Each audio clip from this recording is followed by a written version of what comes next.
Hi all, good evening. Can you hear me?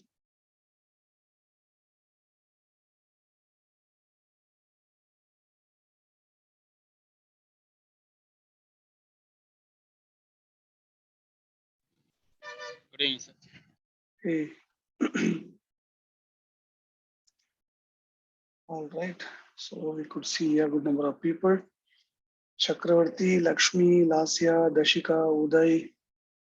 Vamshi has joined. Dashika, Uday, Vijay, Yatish, Apara, Vamsi. Okay. Bhaskar is joining. Sorry about that, guys. I had to change my place as well in the home because the network is not appropriate today.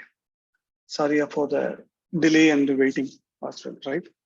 Okay, so good morning, good evening. How are you all? Yeah. Can you hear me? Pretty good, sir. How are you? Okay, great. I'm okay, Lakshmi. Thank you. Better manageable. Thank you. Yeah. Okay, so yeah, we'll start. I'll share my screen as well. We'll basically start with the exercise. I think Chakravarti, how many of them have completed the assignments? Do you have somebody still yet to do, or? Yeah, as of now, updated response was from 10 persons, I think. And there are around 9% still to progress. Hey, Bhaskar. Thank you for turning on the Hi, video. Raghavan. Good to see you. Thank you. Yeah, thank you. Yeah.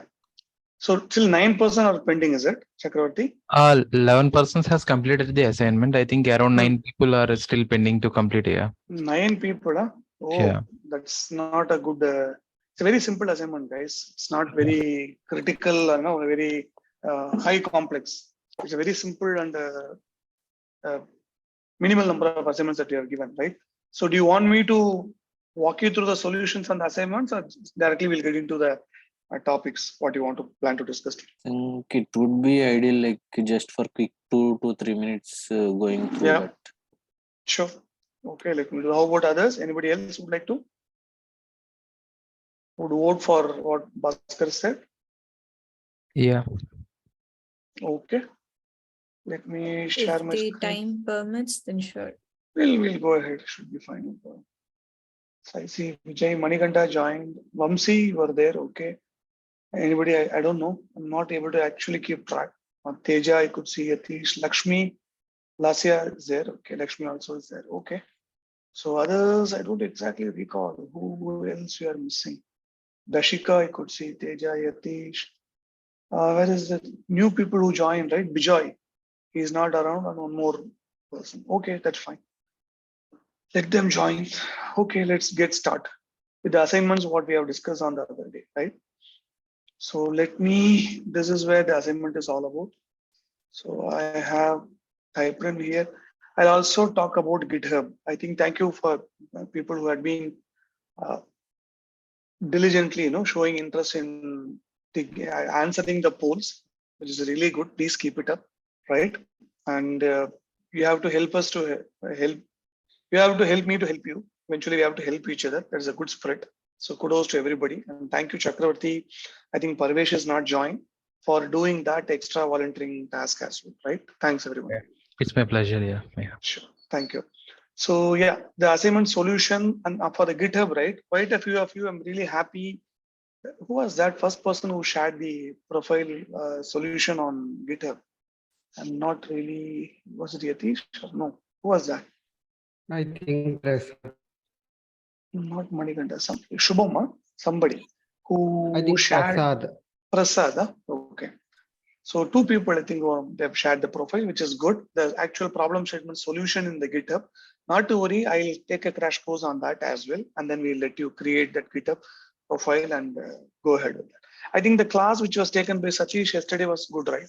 What was that coverage? Is it on modular programming? Huh? Basically, it was around how to register for JavaFest event. Okay. Yeah. Okay. For outside and inside Bangalore people. Sure. Yeah. Good. So let's quickly talk about the solution problem, what we discussed on the other day, right? So let's go about the first problem. What we spoke on the other day is assuming that we have the program the .java .class, we know the fundamentals, right? So typically what we used to have, both the source code and the compiled class file is in the same directory. It's easy for us to run the file. When you say, we have also discussed in detail about the path and class path environment variables, which potentially helps the operating system to locate the utilities or tools from the list of directories that we give. It's more like, registry, right? So we have seen that. Typically, when you do Java C, for example, you do a Java C, by default, the .class file gets generated in the same directory where the source code is present. For some reason, assuming that we don't have the source code in the same directory, right? That's what you see here now, right? We have only one .class, not student class. Okay, where is that? Assignments. Okay, I can bring that in as well.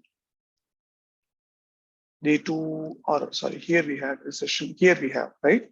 We just have only .class file here, and we wanted to run it. Go to day 2. Sum of two numbers. We just okay here also .class. Where was it? Day 2 only, right? Okay. I'll delete it. Now, if you look at it, we just only have .java. The .class file, typically when you say it's Java and sum of two numbers, ideally it tends to look for the same directory where you are executing the command. But the problem statement was, assuming that you don't have the .class file in the current directory, but it is a level above a parent directory. How will you run it? Is it clear? Problem statement? Hope you're all with me, right? Yes, sir. Sure. So what the clues are actually all about. I've also given a clue, right? Like path, we do have something called class path. There's an environment variable called the class path. You simply type Java. Just give me a minute.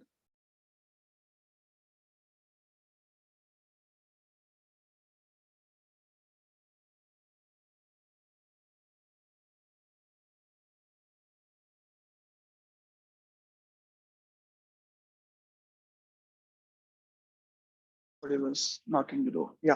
So if you simply type Java, let's say for example, you simply type Java, it by default prints you the list of I don't know how many of you have tried it. Honestly, did anybody try doing this way or directly Google did Stack Overflow or ChatGPT, OpenAI? What was the approach that you take? Did anybody try this? Whoever had completed the solutions? I So went the first with the Google search. Google, okay, fine. So probably I didn't give this in -CP. This is what it is, or -class path. Class path, search path of directories and zip or jar files, which we'll cover that later, right? So this is what -CP is an argument that you give, and the path where the .class it can locate it. So this is what is ultimate hint for the problem, right? So what do you do? Java -CP. Typically, where is the file present? I gave you other hint as well. By default, yeah, dot represent the current directory. Do we have the dot here? Let's say, for example, I copy paste the sum of two numbers .class here. Just give me a minute. I'll tell you this. It will be easy for you to understand the solution. So you see that both of them are here. Just stay with me. I'm taking a step back. Typically, we have this. How you would have compiled, yes or no? Let's assume I delete it. When you do Java C, what happens?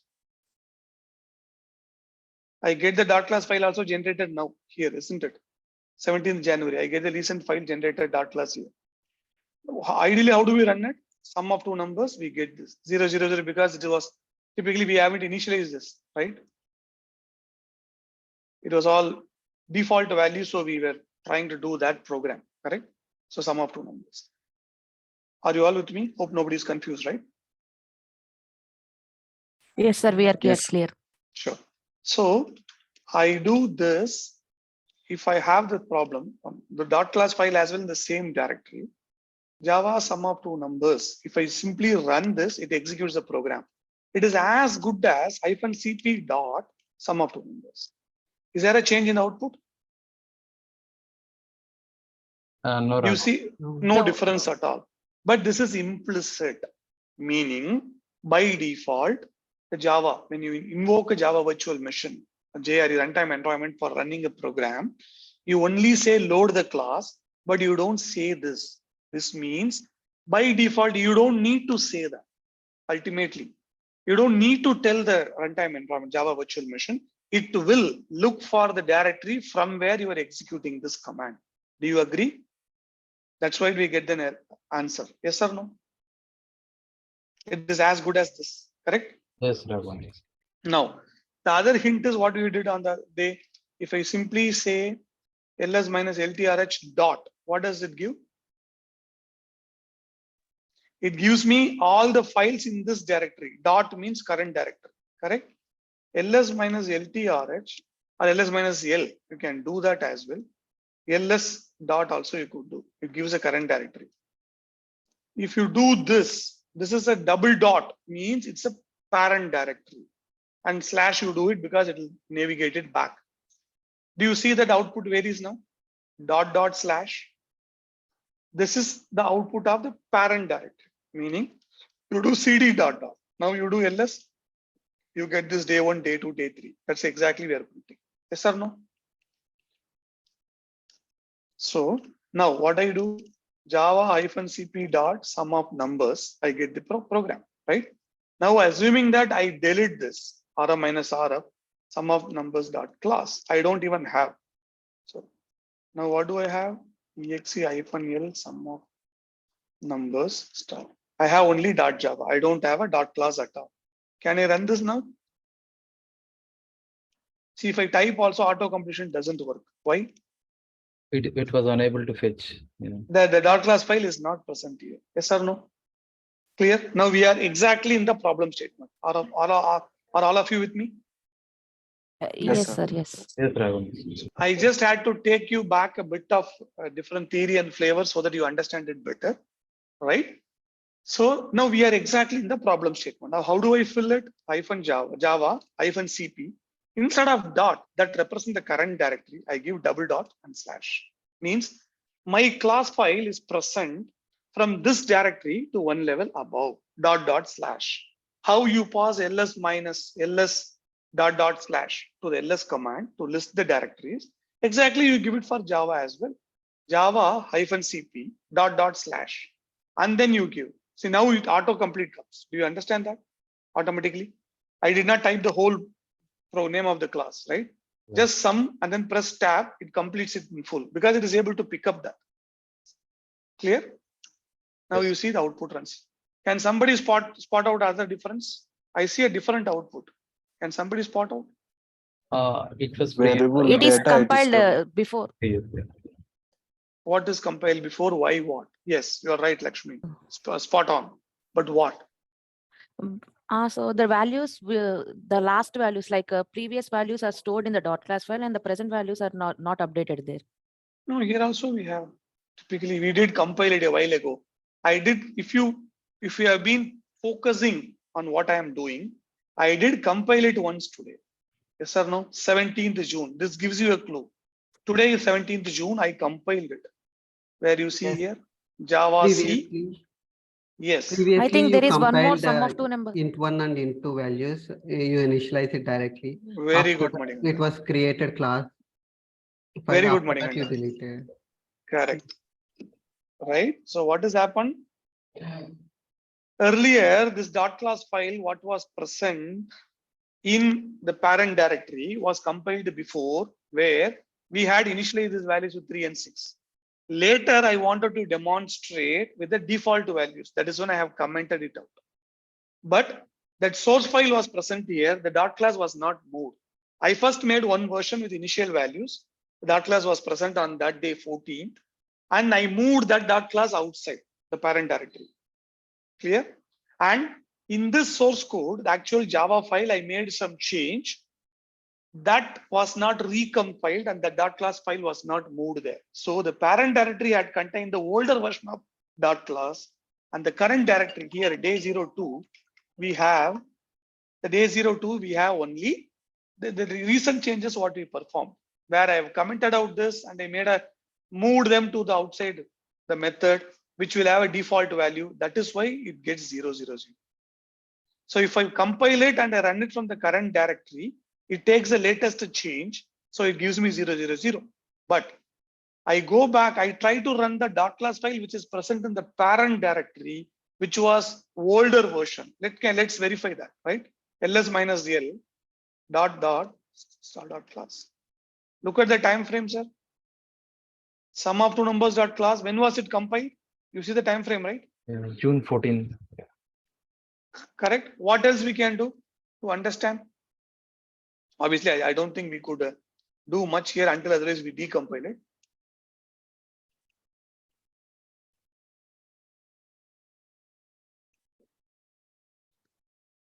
Yeah, see, it says this is what it is now, line number. It doesn't give us a big difference, right?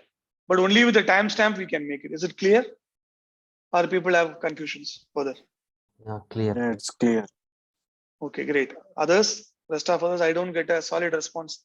There's no black Yes, sir, it's magic. clear. Yeah, simple logic.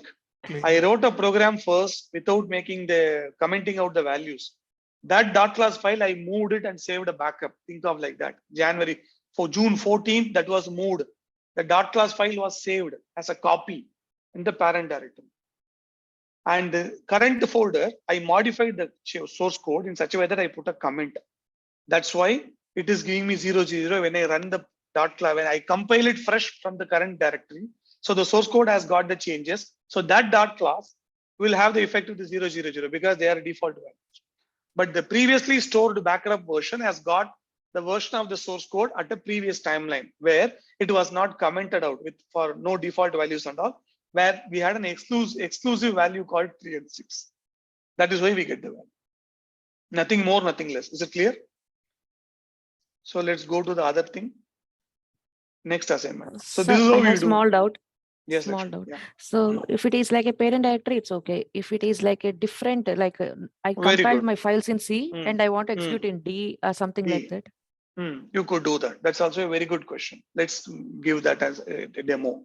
Now let's do what? Say let me see that. Where is the .class file which is present in previous directory, right? Where am I now? Day 02 assignments now. Where is my .class file present? It's in day 02. Where is my .class file present? Do I have .class file here in day 02? No. Where is it present? Just a minute, guys. I locked the door.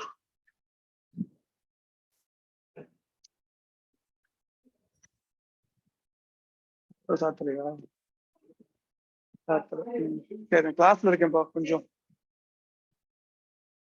கொஞ்சம் கிளாஸ்ல இருக்கேன் training கிளாஸ்ல இருக்கேன்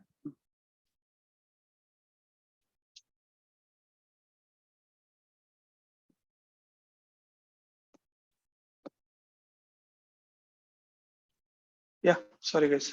So yeah, where do we have the .class file here? Can somebody tell me?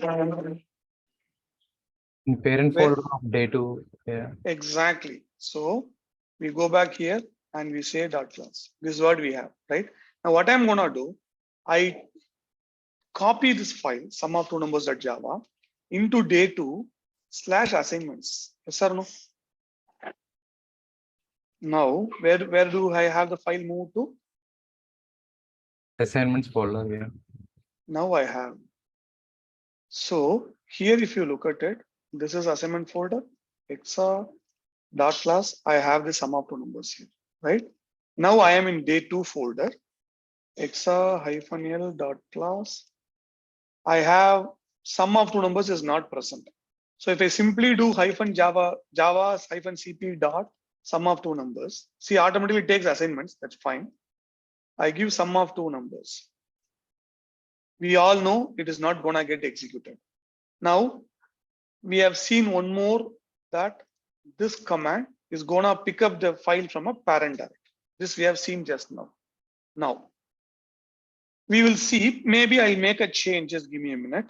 The 369 only, it will be there, right? So let me make the sum of two numbers change here. Just give me a minute. I would initialize these values instead of default. Say, let's say 7, let's say 8. All right.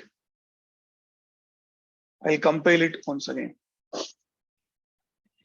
Sum of two numbers. So we have 7, 8, 15. So what I'm gonna do, I'm gonna move this sum of two numbers class into assignments. This version I'll move it. Is it clear? So I come back here again, I would change them to default.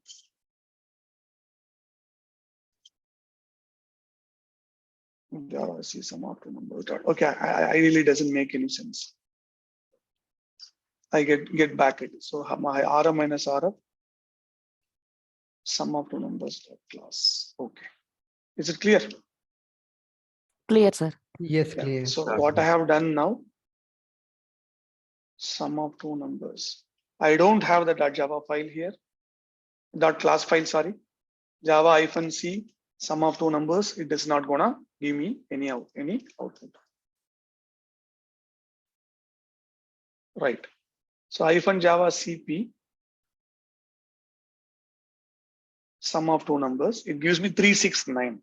Now I wanna give, for which what you could do, Lakshmi, all you need is it requires an argument to the directory where the .class file is present. That's all. No other black magic. That's the only thing you need to do. Okay. Now, where you pass the where do we have that .class file which we want to execute it? It's in assignments folder. That's it. And then Okay. you give sum of. What value does it take now? Can you tell? Can you see? Okay. All of you are with me? Depending on the argument that you pass to Java and instruct it to pick up the .class file, the output varies. That's the reason purposefully I created three different versions of files. Understood? If you pass assignments directory, it is taking the .class version of present different latest version of .class file, which we have recently made a change to the source code and compiled. That's why you get 7, 8. Clear? Here there's one more thing. Either you could, this is what actually called as, what do you call? It's the local path, right? Or relative path, it's called relative path. Meaning relative to the current directory. This directory, what is the subdirectory you give it? That's what you mention it here. The assignment is the subdirectory of this directory, right? In the day 0 to only we have it assignment. Yes or no? Yes. So I give it with respect to current directory. So it is going to pick up. That's why when I give assignments and press tab, it automatically completes it. You could also do one more thing. Absolute path, right? What is absolute path? Full path. Actual path. Full path from the beginning. That is like this.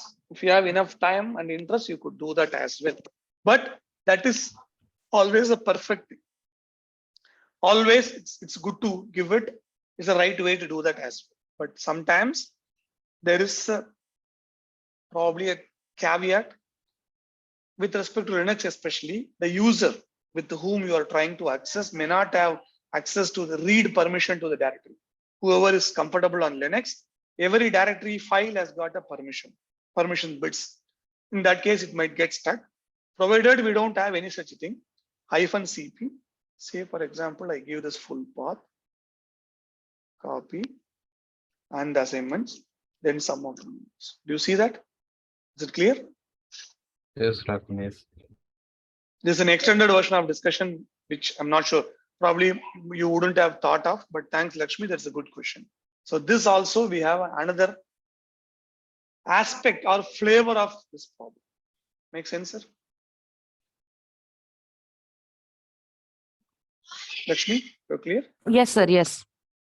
Anything else on this? Anybody has got anything to discuss further, or we can move on to the next class? Next assignment. Yeah, we can move on. All right. So let me come back here.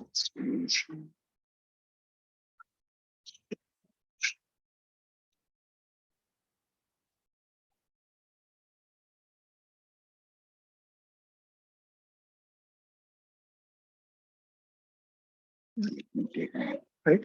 All right. Let's move on to the next one. Next one, what is very simple problem? What we had, we wanted to print average of total and average of 3 marks of a student, right? student marks.java. This is the program. We define 3 variables, each for each mark, respective subject, mark 1, mark 2, mark 3. And we have a total to compute it, plus A plus B plus C.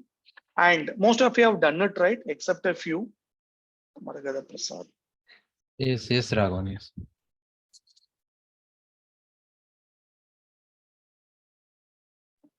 Sorry, guys. Yeah. So, hi, Maragada Prasad. It's the same person who rejoined. Okay. So, most of you have done it right, except a few, right? This is supposed to be declared as float. Especially whenever you perform a division operation. Can somebody tell me why? You could do int as well, but 50% it may go wrong. Because the decimal value will get neglected when you use int, right? Very good, Chakravarti. That's right. It will be truncated. Because again, you need to look at the container perspective. If you ask it to be given, let's say, for example, again, the best example I'll tell you. All of us go to supermarkets these days, right? There is a billing they make. Typically, you get 2 items. One is 16 rupees 50 paisa. Other is 11 rupees. How much do you think they will charge? Okay, to keep it simple, one is 15 rupees 50 paisa. Other is 14 rupees. 2 items you purchase it, right? Item 1, 15.5. Item They'll 2, make it round figure 30. they'll make it total 30. Why? So the change is not much 50 effective. paisa is not in use, all that reasons they would say, right? What if you use a currency, digital currency, wallet, you pay from Google Pay, Paytm.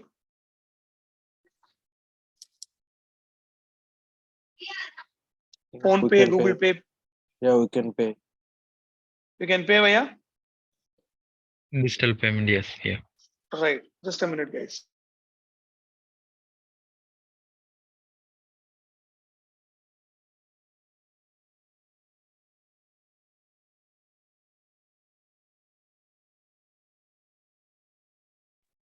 Sorry, there are some disturbances because I'm sitting outside. Sorry about that.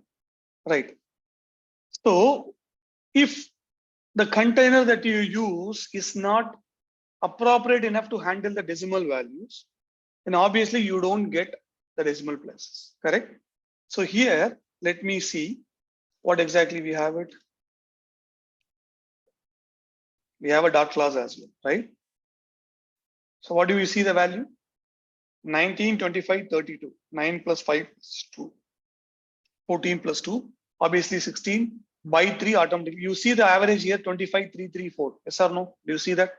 Yes, Raghavan. 76 by 3. This becomes 25.33. Let's assume I make this as integer. This is what I think a couple of you have performed. I've told them as well individually. Is there anybody whose solution I have not reviewed? I think I did my best to get back to the people whoever has shared it with me one-on-one. Either in GitHub as well I've gone through, and individually you have shared it on WhatsApp as well. I've tried. Is there anybody whose solution was not reviewed? Yeah, Raghavan, I haven't shared it with you, but I have completed. Yeah. Okay, you can share it. No, anyways, now we are doing it. That's fine. Yes. Now, do you see the difference, guys?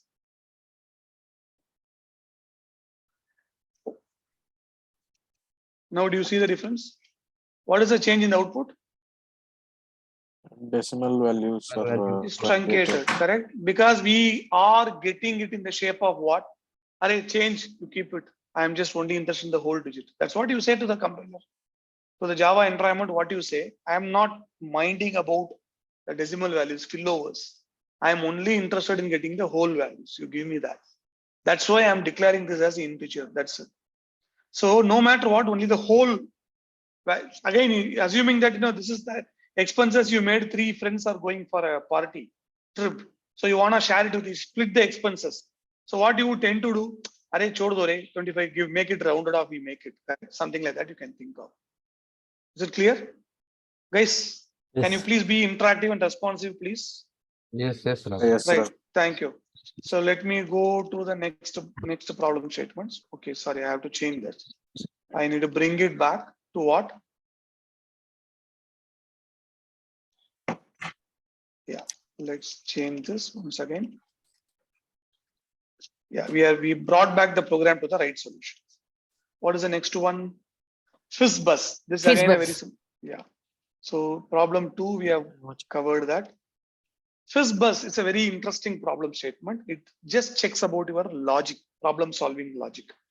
The program states, write a Java program to implement a FizzBus logic where you need to print 1 to 50 numbers, but if a number is divisible by 3, it should print fizz. If it is divisible by 5, it should print bus. And if it is divisible by both 3 and 5, it should print FizzBus instead of that number. Whereas rest of the others, like 1, 2, apart from 3, 5 and multiples of 3 and 5, it should print the actual number itself. It's a very beginner level, probably an algorithm, problem solving logic approach, and logic, not just approach, it's both mainly on logic and the approach how do you take. I think most of you have done it. Right. So here there's only one catch, what most people tend to do. Let me explain the problem solution, then I can go with that. What do we do here? 1 to 50 we want to print. We take that I equal to 1, I less than equal to 50 directly. Then we need to take if else, we have covered it. So because the program logic says if it is divisible by 3, you print fizz. If it is divisible by 5, you print bus, else you print that number. But one more condition that says, if it is divisible by both 3 and 5, then you should print FizzBus. Generally, people tend to put this in the bottom or miss it. Both the cases I have seen. Because they say 3 and 5, they think it will execute, but this is if and else. So any of them will be picked up only once, not in repetition loop. So ideally, what you should think, if a number is divisible by 15, what are those? Within 50, 1 to 50?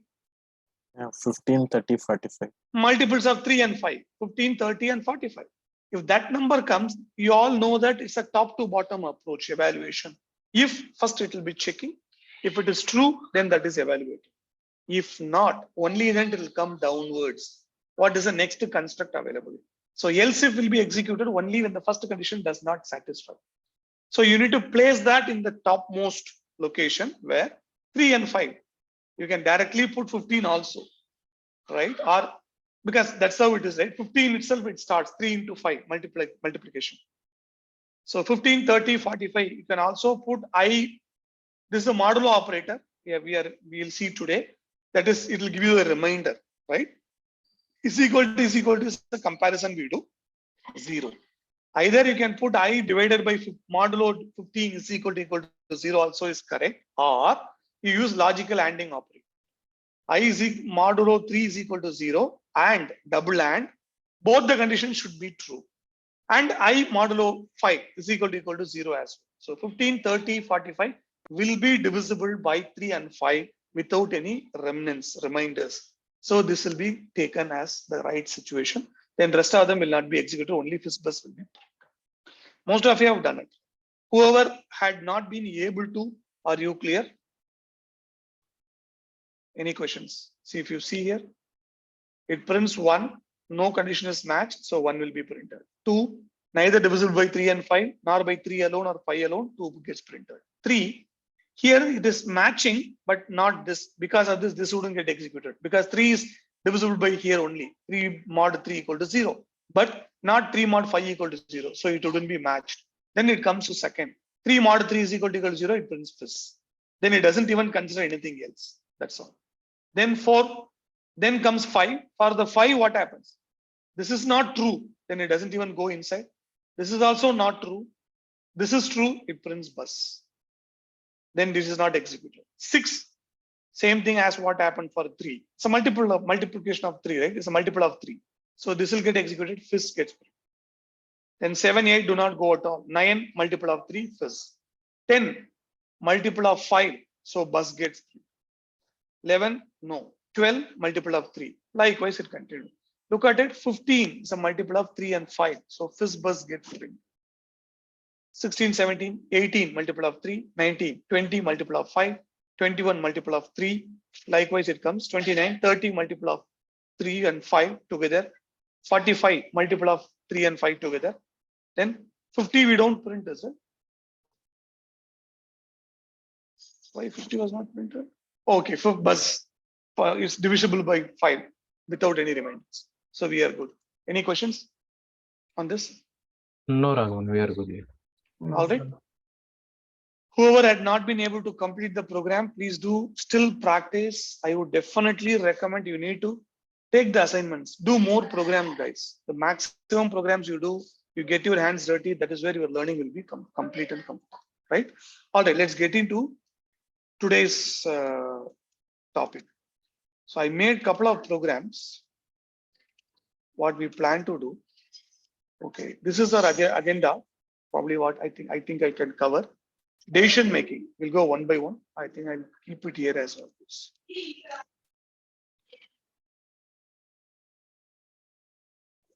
Decision making. Switch.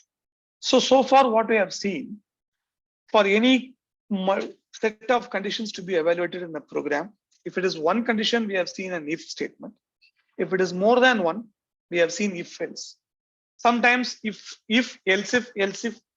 else also can happen when you want to cover that. But assuming that we want to evaluate, say for example, there is a program, I want you to just think over the logic. How many days are there in a week?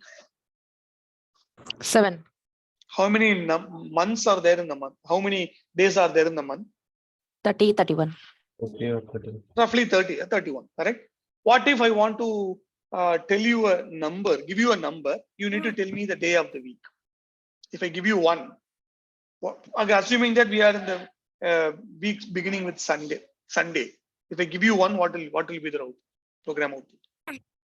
Monday, 0 Sunday. Oh, you take 0. I take from 1. 1 to 7 we go.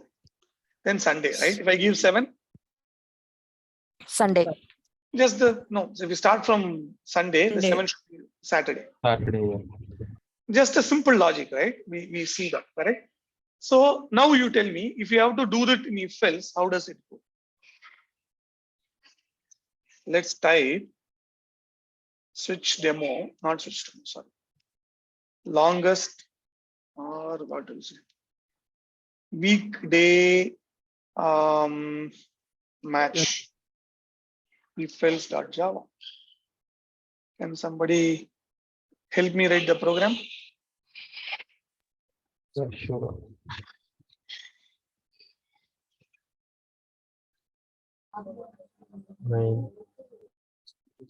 How do I write it, sir? First, declare a string with value of or integer, you can say. Yes, int. So I- let's say day equal to 1, whatever you take, any day, what you want to start, right? Yeah. Then We will start with if if condition. day is equal to 1, what do? We print out it is Monday. Yeah.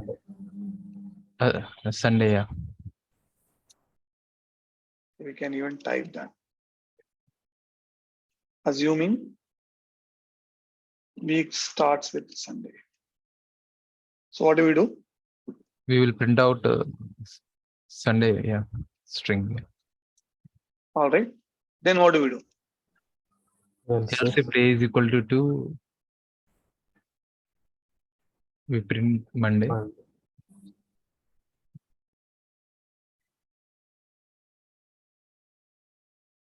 You get the logic, right?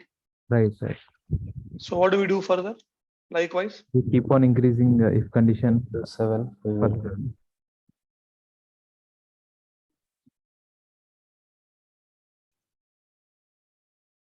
Yes or no? Yes, For the yes. sake of it, I just type this, right? Not a Rest value. everything. Yeah. Rest everything you get it. You can assume things, correct? Yes or no? 1, 2. Yes, sir. I have to yes. write I've 5, got- 6. So it gets, the program gets lengthened. And it doesn't probably, there is an error prone, all that comes into picture. Let's assume I save this weekday match if else.java. I get Sunday. Now I type, what is that? My day. What will happen, guys, if I do this? Any idea? It will print Monday, yeah. Monday. Why? So the value of day. Value is updated. Exactly, it gets overridden. It's like overwritten, right? Initially, it was assigned the value 1. Then it is replaced with the new value called 2, which is very well possible and legal. Only thing where I cannot do that is if I have a final.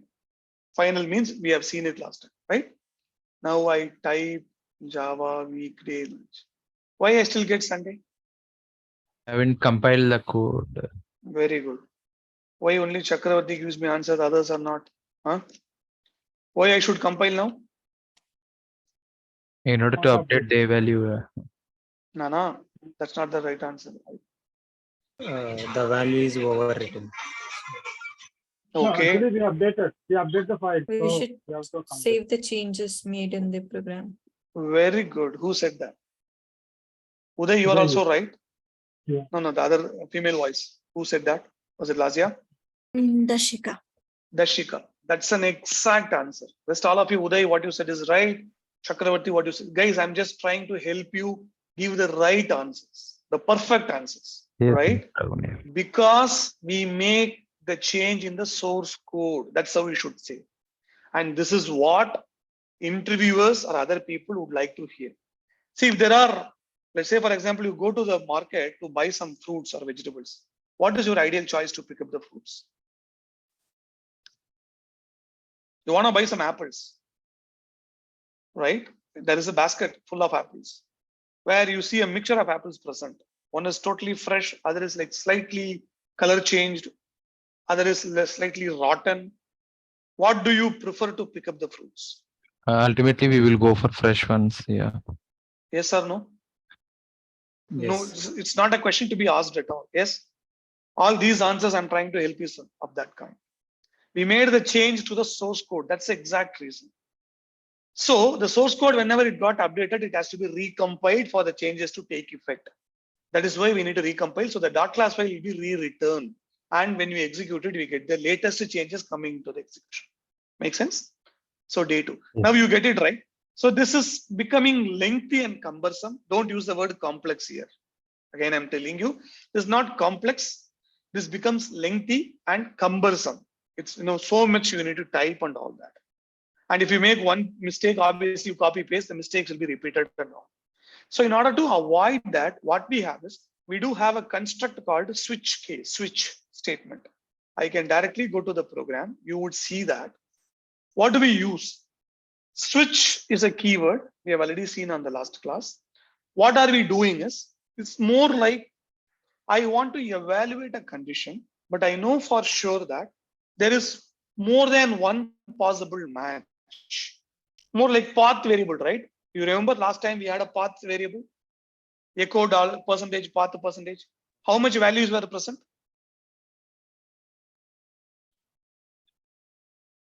Guys, you have forgotten everything. Huh? You have forgotten everything,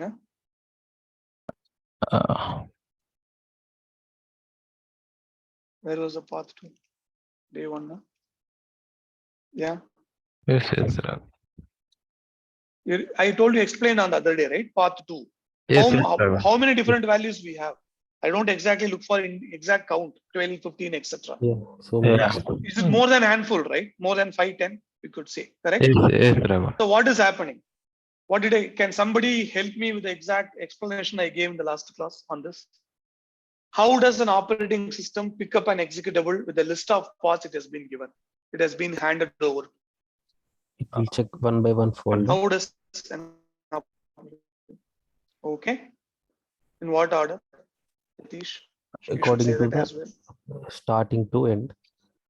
Okay, left to right or starting to end. Very good. You should tell that as well. Okay. Then what happens? Yatish, one question, one answer. You should not make the interviewer ask sometime generally 5 questions subsequently on this. Until otherwise, such a kind of simplest questions, right? Then they get probably lose interest. I would say that, right? Yeah. Okay. So what order it picks? So from starting until the particular extension will be find out. it goes. Whenever it finds, it will stop there. Exactly, right. The operating system starts scanning for the executable or the file that you ask for from the first path, starting to end or left to right. It starts scanning. The very first to match it has dot, then that is all. It says that yes, here I have, I'll execute it. Then will it again go search for the rest of the statements, rest of the elements? No, Raghavan. Why? It's already It found. has Because found it the got desired output. what Yeah. Ultimately, it is not instructed to do a stupid thing. It is supposed to be intelligent, correct? So it should not do any further. That's the exact thing we do in the switch case as well. We are trying to switch. Switch is something like, there are multiple connections available. I would want you to evaluate it, and whichever the path what I'm asking you to look for is a key element that has to be inspected. And whenever you have a potential match, you execute that statement and then stop it. Don't go any further. That's the thing what we have here.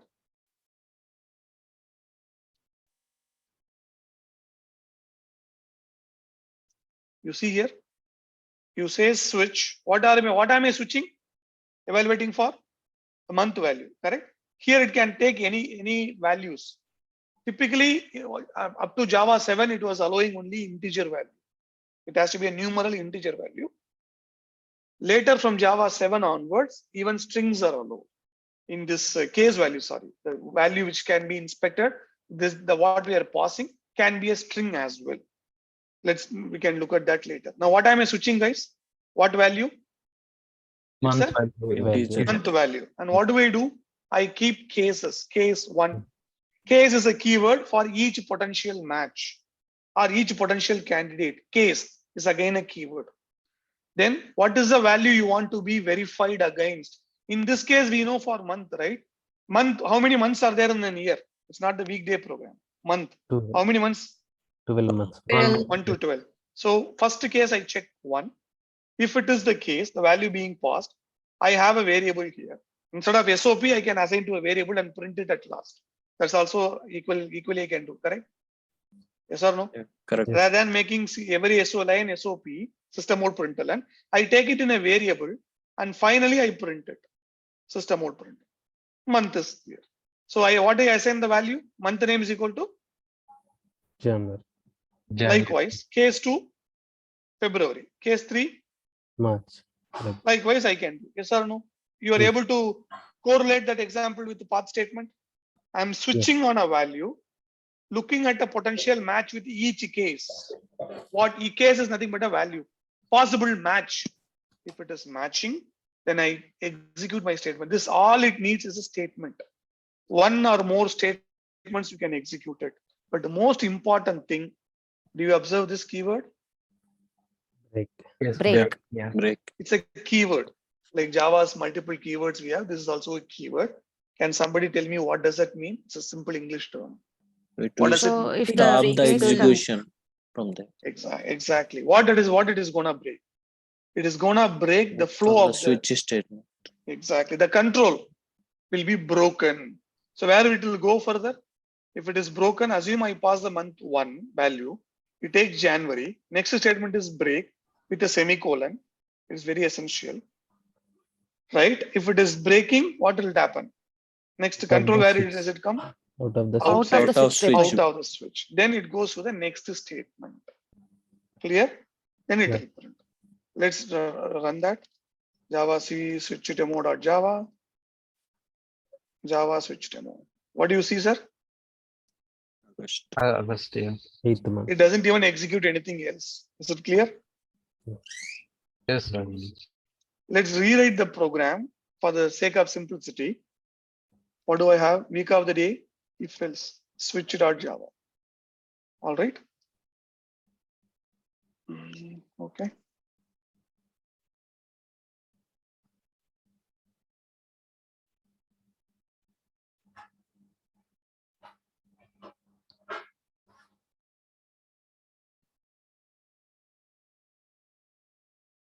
What do we take? Int day equal to 2. Then what should we take, sir? Let's write this. Switch day. Yes or no? Yes. Yes. This is how I have my construct. Let me finish this as well. Switch day, I'm switching on the day value. What should I do? Case 1. Case 1. Whatever the executable statement I want to have it, right? Break.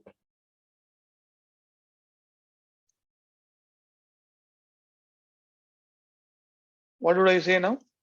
System It says Sunday. Yeah. out println, assuming that Sunday we are starting with, right? Then break. What can I do? I do this.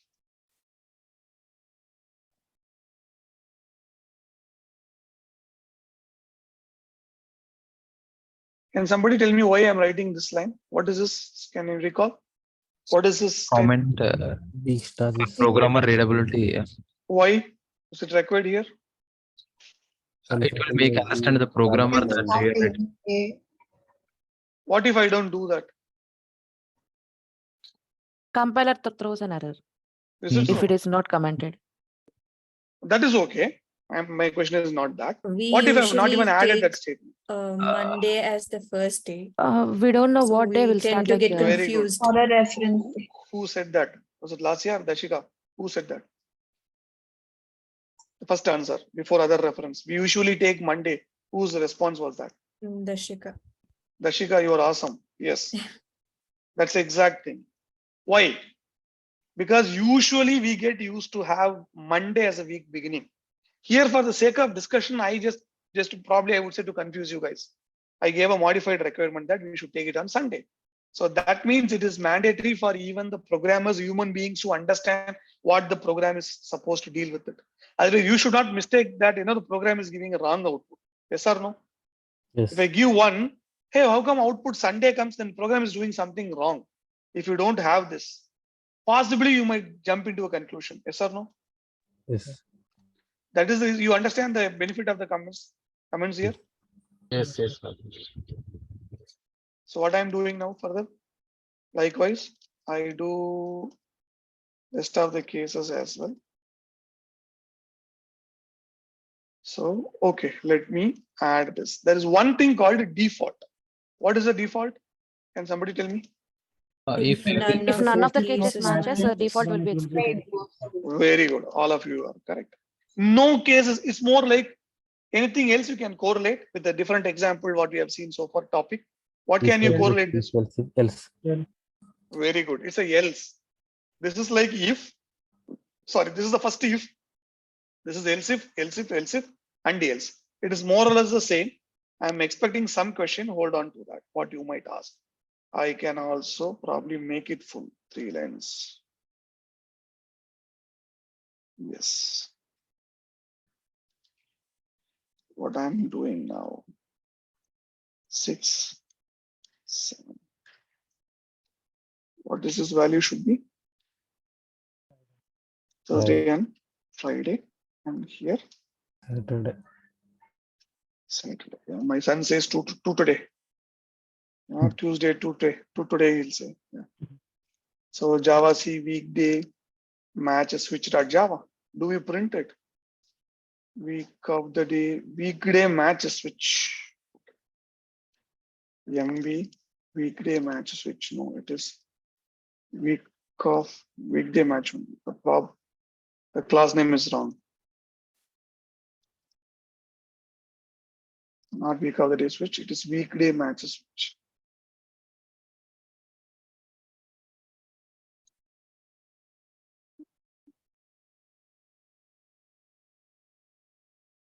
Do we have, okay, yeah, okay, we are printing everything. That's perfect. All right, Java C weekday match switch.java, Java weekday match switch. What happened? Sorry. So we get Monday. Why? Why we get Monday? Two matches on Monday. Yes or no? Yes. Yes. Now I go to this, assuming that I don't have a break. What will happen? Any guess? It will print No the drafts next to next Monday and Tuesday. Yes, sir. Output will be Monday and Tuesday. Very good. Who says this? Lazia has it. Lakshmi. Lakshmi. Right. Why do you say so? Right. So any other guesses possibly? Yeah. One answer is it will print Monday and Tuesday. Any other guesses? No, Monday to Monday, Tuesday. Nobody thinks other way around. Huh? Everybody is voting for Lakshmi.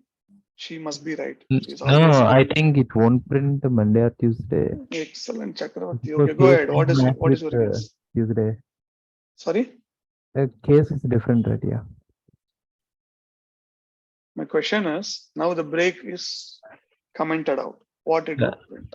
It will print case and default. Case 2 and the default statement will be print. It will print default. Huh? Very good. Good choice. Okay, let's run and see. Right? It just prints Monday. Sir, Why? compiling. No Compile. compiler. Very good, Lakshmi. I want all the others. That's why purposefully I do it in all my beginning trainings. You need to get used to that. Whenever you make a change in the program, this you will not get it when you work in IDEs.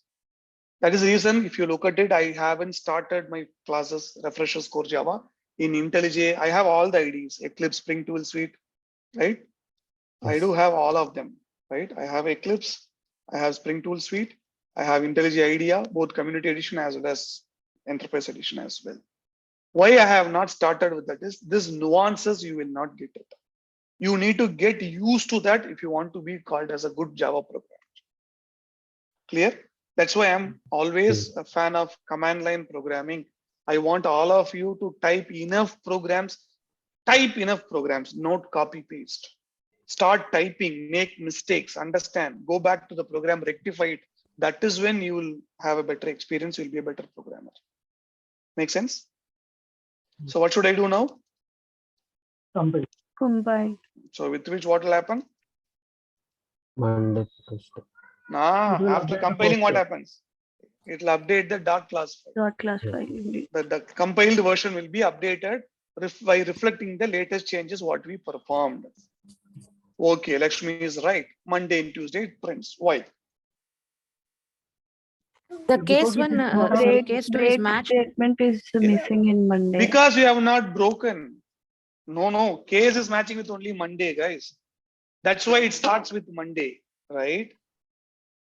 If the case doesn't match with Monday, then it will start with Sunday or anything else. The case starts. That's why it didn't print Sunday. It started printing with the Monday. Agreed, all of you? Yes. But why it doesn't stop with Monday, but it also goes to Tuesday is because we are not breaking the chain. So it will eventually fall back to the next case and assume that that is also matching. It will print until it finds a break. Let's assume I make a change in the same program with this as well. All of you are with me? Yes. Can I Yes, request sir. all of you to please stay connected and focused as I've told you? Yeah. By Yes. putting your mobile on mute, or if you use it, I made my thing as well, right? Focus mode or whatever it is, DND mode, you do that so that you don't get distracted and completely watch me what I'm doing as well. Okay. So what change we made now? Now we remove one more break in the case. All right. So I'll run it now. I still get Monday, Tuesday. No, sir, compiling. You didn't Again compare compile. I'm expecting somebody should stop me before even I start executing, right? Yeah, I told, but You told her. Okay, Uday, you bet. Yeah, I heard you. Thank you, Uday. No problem. Great going. I love that spirit, guys. Cool. So now you see Monday, Tuesday, Wednesday. Monday to today, Wednesday. Why? both the Same. days don't have the break. After Wednesday only the break statement is there. So till that Yes. Wednesday. Until it's very good. Thank you, Lakshmi. Thank you, Teja, who was said, right? Yes. Until it finds a break, it will keep executing until it finds a break. So that is why you understand the importance of a break statement at every case. Yes or no?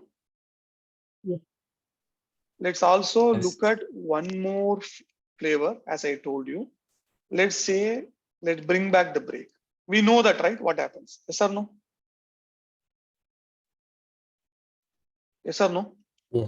Yes, sir. We know. Long, deep silence. Yeah.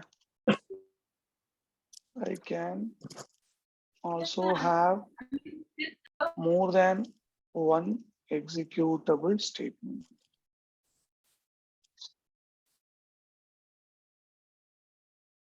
In a case.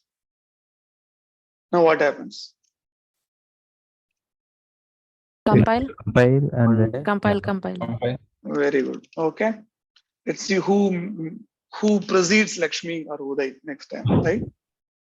Yeah. What happened? Why? Spelling mistake, println. there is println mistake spelling. Yeah. Very good. Yeah, this happens. In a Josh, we missed that. It happens. I'm a human being. I'm not a chatbot. Okay. Good. When error, why people keep joining and rejoining? I don't know. They have. It may be network issue. Maybe that's fine. Okay. Now we understood. It's no black magic, right? I've already told you. Yes. Yes. Dive on 10 weekdays switch start job. Okay. Let me make 15. So if there is a case that is matching from here till break, how many other statements you have? You can. Clear? 2, 3, 4, 5, but don't have 100 statements. Always there is a rule of thumb. You should keep the statements minimal. If you want to have more than 100, 5, 10 statements, you should better move it to a method. We'll see. I have it in the agenda to cover that as a method as well, right? Okay, so if you have any logic you have to perform according to the case, then we can create one method and we can call Yes. It's a single line. You can have it here itself, Uday. That's a good question. Thank you for asking. One single logic, 1 or 2 lines, you can always have it here. It's good. Don't need to really go for a method. If it is more than 4, 5 statements, it gets cluttered. So you should better put it here. Right? Somebody please remind me when I talk about methods. We'll come back here. Somebody, any of you, please remind me. Are we clear, guys? Yes, sir. Right? Yes. Yes. Now let me make one last case on the switch case. Not switch demo. Oh, I have a switch demo. Okay, let me go here. A weekday match switch.java. Now instead of 2, you know what I'm going to make. What is that? 0. Default. Any non-matching. Default value. Yeah. You have to Compile, do compile, please. Compile. Very good. Okay. Now that's a spread. Good guys. Keep going. Great. So you need to compile. You all know the reason why. Why? Please help yourself. Why we have to Update the source Updated. code. Update the dot. last year updated all bits and pieces you cannot sprinkle. Water cannot be sprinkled. You need to give a Update the full, dot class file. It's not SMS. Please don't give SMS lol, not like that. ROTFL and all. Please make it full. Oh, that's also a good answer last year. We need to update the dot class file, which is also potentially you are talking on the other side of the coin. Why we need to update the dot class file? You get an answer. That is also a good response. Keep it up. Yeah. So now we see what? Why we see this? No case is matched. So No case matched with like. Exactly. So 1 to 7, none of them are matching. So what it comes with ultimately? Default case. Default, which is nothing but which is equivalent to Else. else. You get it right. So Yeah. one question I expect Else. somebody I want maybe Why I'll there pause. isn't a break after default case? Wonderful. That is also a good question. I'll wait for the other question. What I was really expecting. In case if we have Any other case break after at case default. 2. Go ahead. Which is again another one, right? You can try that. After default, everything will go as The default first must time be when the it last time. You need to place default. Default can be Last anywhere only in and we between can the place cases. anywhere. That's also those are all additional knowledge. You can practice it. Yes, that's right. If default is present in the beginning, try changing it. No. Let's assume I put my default here in the beginning and see what happens. That will answer your questions, right? Let's me put default here. Yes or no? Yes.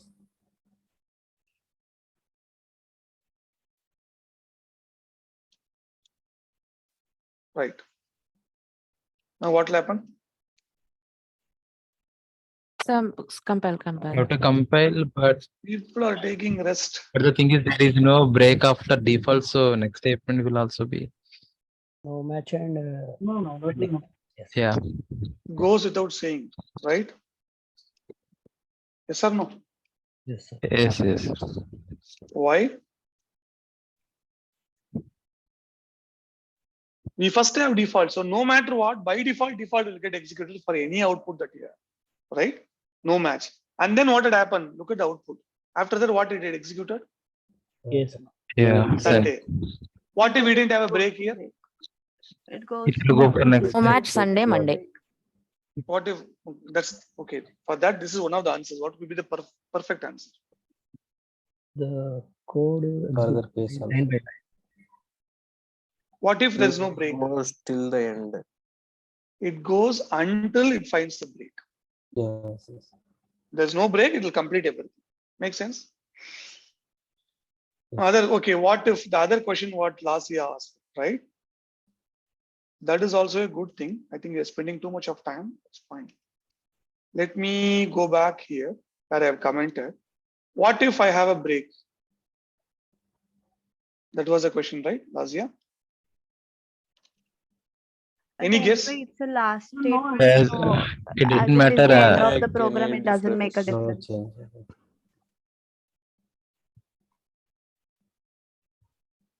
change. Compile. Okay, good.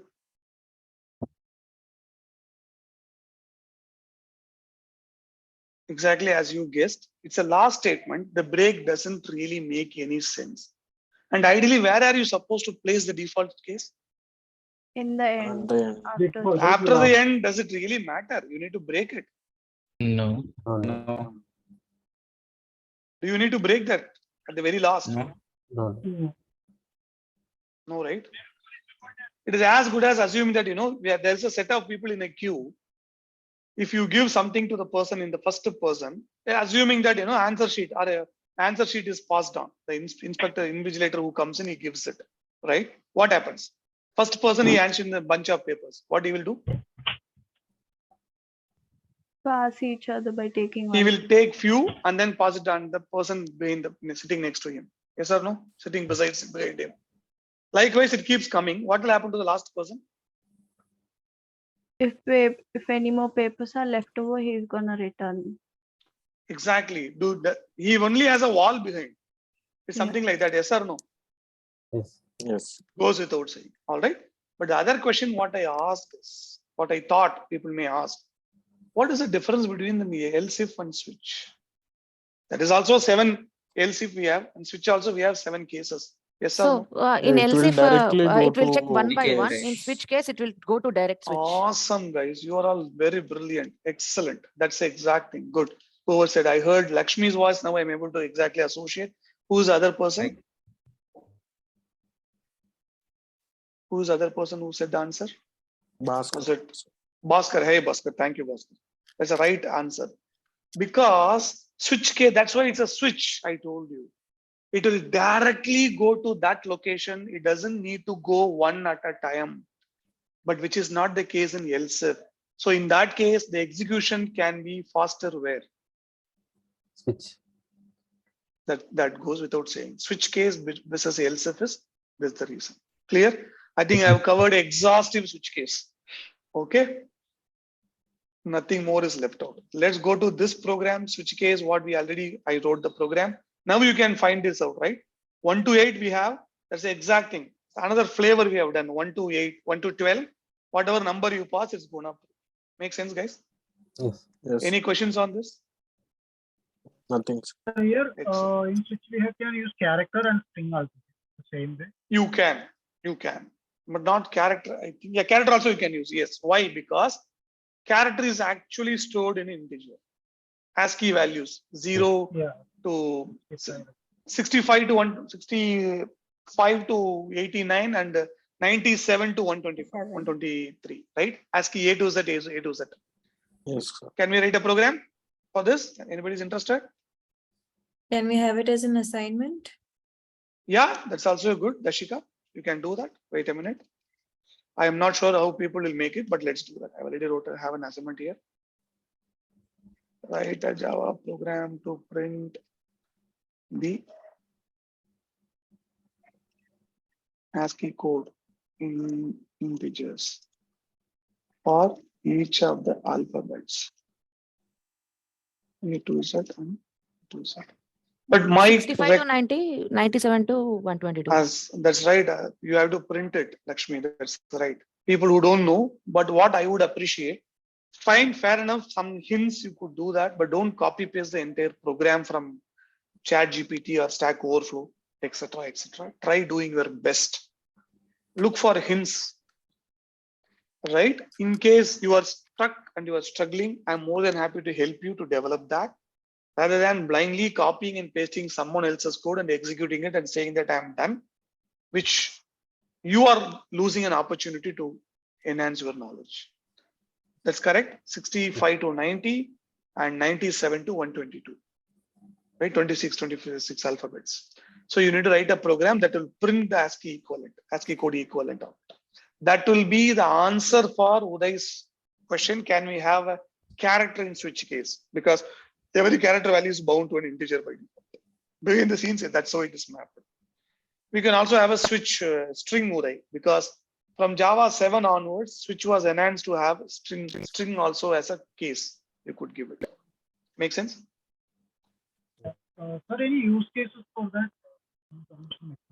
You can. Possibly you say admin. Okay, let's do that. Wait a minute. Switch with string.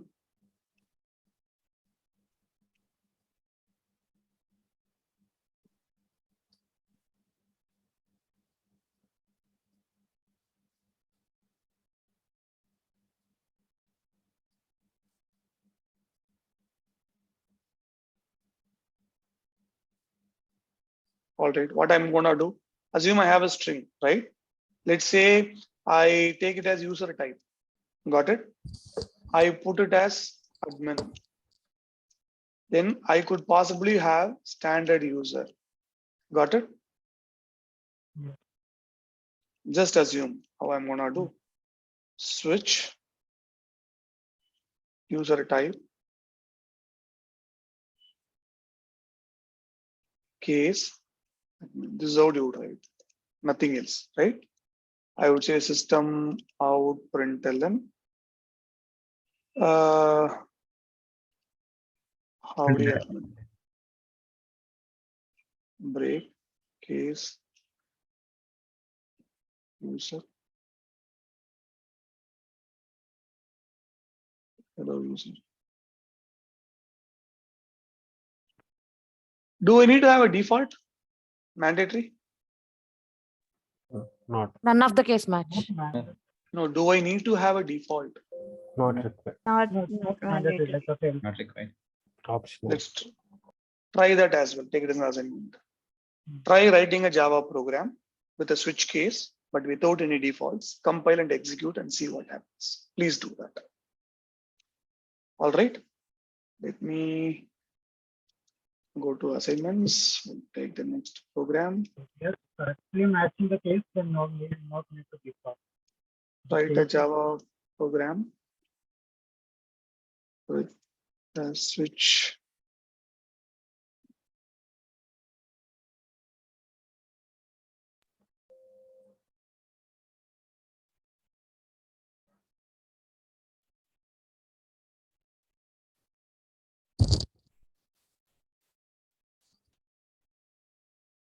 All right. Okay, so here we have Java C switch with the string.java. You see how do you admin? Yes or no? Yes, yes. Yeah. Why? Because we have given We value. are switching that, correct? So now I do this. What do? I just Okay. Please compile. okay. Nobody is able to come close to Lakshmi. Yeah, good Lakshmi. Nice. Java C switch with strings. How hello user, right? Yes, yes. Now I type this as well.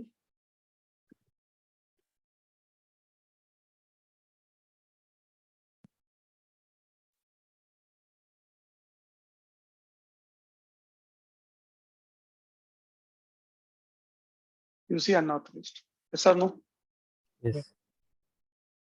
Uday, is it clear? Yeah.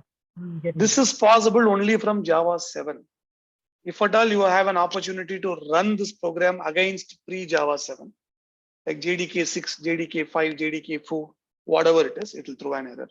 It will say that a case should be evaluated to an integer. Got it? Yes, sir. And then mostly they are using Java 8. Yeah, Java 8 and above, but you just need to know that as well. Yeah. Makes sense? Let's get into the next topic here. Only we have done one topic, man. Let's go fast on arithmetic operators. The stuff. So there is a list of operators as well I have noted. So let's do that. Operators.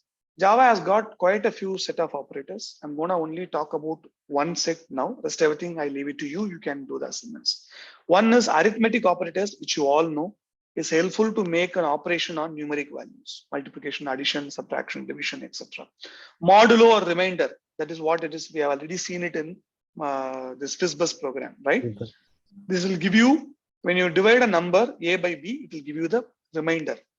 Modulus operator or remainder. I'm sure mod operator in mathematics would have seen that. That's exactly so modulus, modulo or mod. Division will give you the quotient. This will give you the remainder. This also we will see increment, decrement. They are shorthand operators. We will see that in the program. Assignment operators is equal to, and then rest of everything plus equal to is minus is equal to. This is also interesting. We'll see that today. No problem. Relation operator is equal to. We want to compare it. Not equal to. This is all used in if statements, right?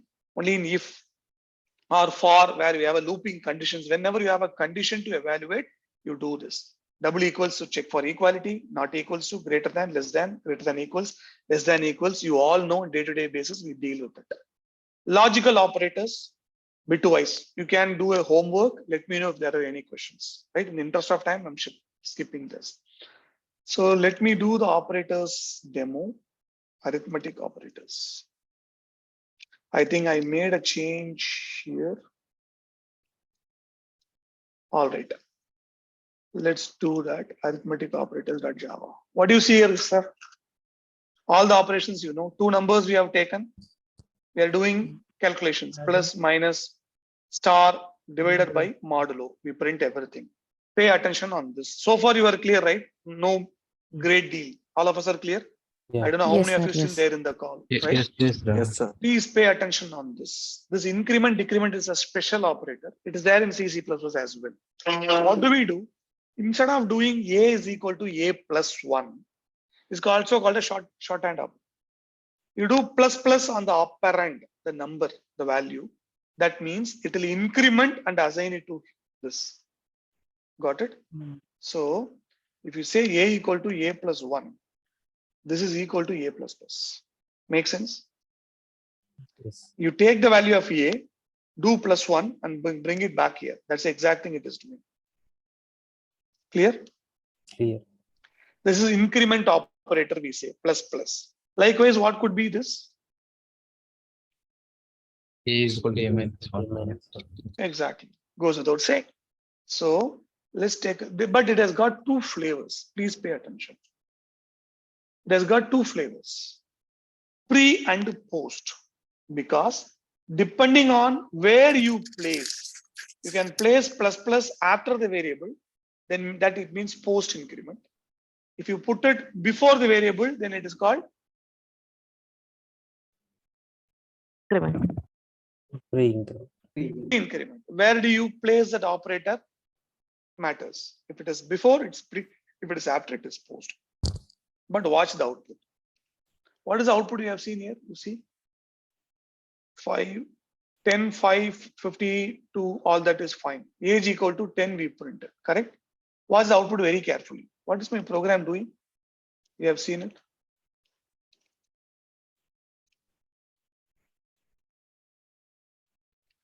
Age plus age. Yes or no? Yes, Sir. So age is what? 10. When I print system out println age plus plus, why I get 10, not 11? Because It's printing, then after that statement, it will update.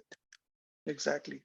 Quite a few of you are saying it right. That's because, let's look at the program. What is happening is, and next is 12, right? Because here it is printed first. It's post. The increment happens after the operation printing is done, then it gets incremented. So age becomes 11, but that is not used in the expression. Clear? First age is 10, it's printed. Next age plus plus. So when we are printing for age, at that time it is only age only, the value 10. Once that is used for printing, system out println, then the increment operation takes place. So age now age becomes 11. What if I don't print? Now here I print plus plus age. I want to put one more plus plus. Where am I putting the plus plus now here? So before I actually use it, correct? Then I see 11, 12. I'll make a small change. Now you would understand. See here. What if I put this? Just the age. I don't put plus plus age. This will help you understand. 10. Now you see, age plus plus was 10. Now I simply print age. Then what happens? The value has become already incremented. Yeah. Yes or no? Yes, sir. So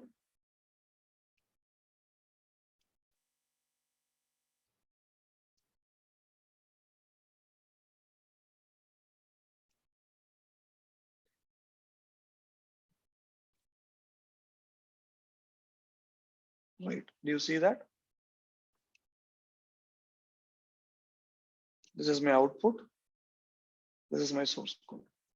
I just first print value 10, 10 was printed. Then again I say age plus plus. So the age was only 10, but the value was incremented after. That is why when I simply print the age, I get the value as 11. Clear? Then I do plus plus age. Then the current value is 11. Then it is first incremented. Then it is print. So I get 12. All of us are clear on this?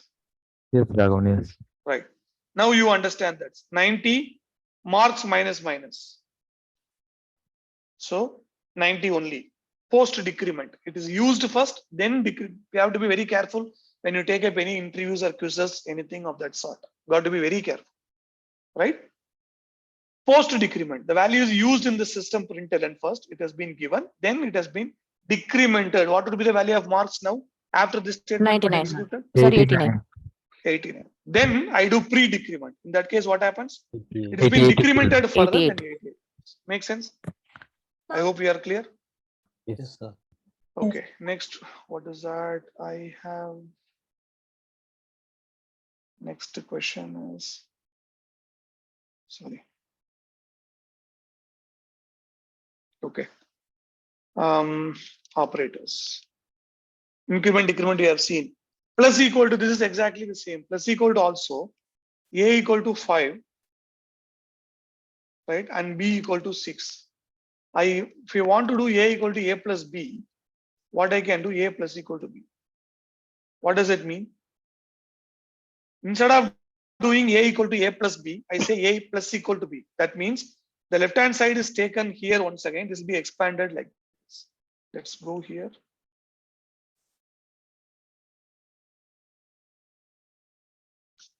All right.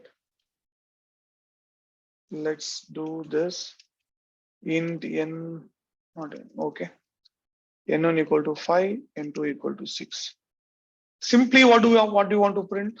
If you want to print the values, N1 equal to N1.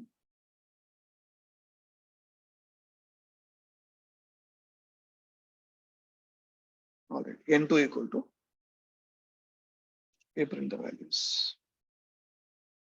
Here, if you want to perform the arithmetic operation, you get this right, what I'm saying? Yes. Now the value prints N1, yes or no? N1 is equal to N1 plus N2. We take the value of N1, add it to N2, put it back in N1. So that will be revised value. Same thing what you could do, right? N1 equal to 5, N2 equal to 6, N1 plus equal to N2. So this would give you the same result. What are we doing? n1 is equal to n2. This also gives the same result. You would understand. Where are we storing the value actually? In N1 itself. Very good. Why? It is on the left hand side. Yes or no? Yes. Do you see that? 5, 6, 11, 11. This is the example of assignment operator plus equal to. Likewise, you can do it for the rest of them as well. Minus equal to, star equal to. A, B, two operands, you want to make an arithmetic operation. After the result, you want to store the value into the same left hand first operand. Then you use this shortcut operator. This is called assignment operators. Rest everything you could perform on your own. Logical ANDing or not, this probably we can see that as well. Logical operators, demo.in, Java.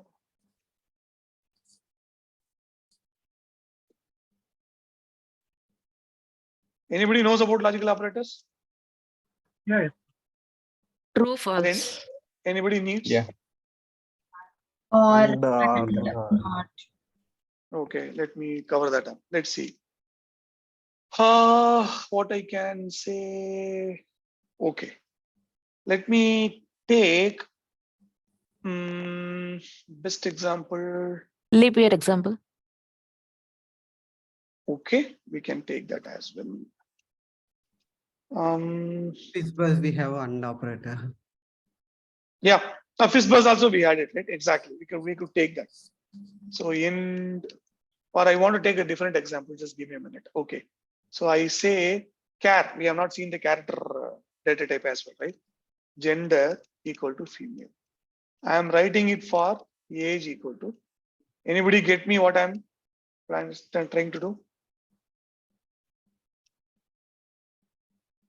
Marriage eligibility age. Exactly. Very good. Who said that? Wonderful, sir. Who said that? Bhaskar. Bhaskar. Awesome. Great. Exactly. That's the right thing. Typically, we have now, I don't know, 18. This is increased to 36, 35 now, right? Typically, people that 18 is old age, stone age. But still, I take it for the sake of discussion, right? Gender, I want to have two conditions, right? Typically, and both of them are matching, only then I want to perform. How do I do? If I say And operator. yeah, that's why we call the AND logical AND operator. I want to have one condition, condition 1 and condition 2. Then you perform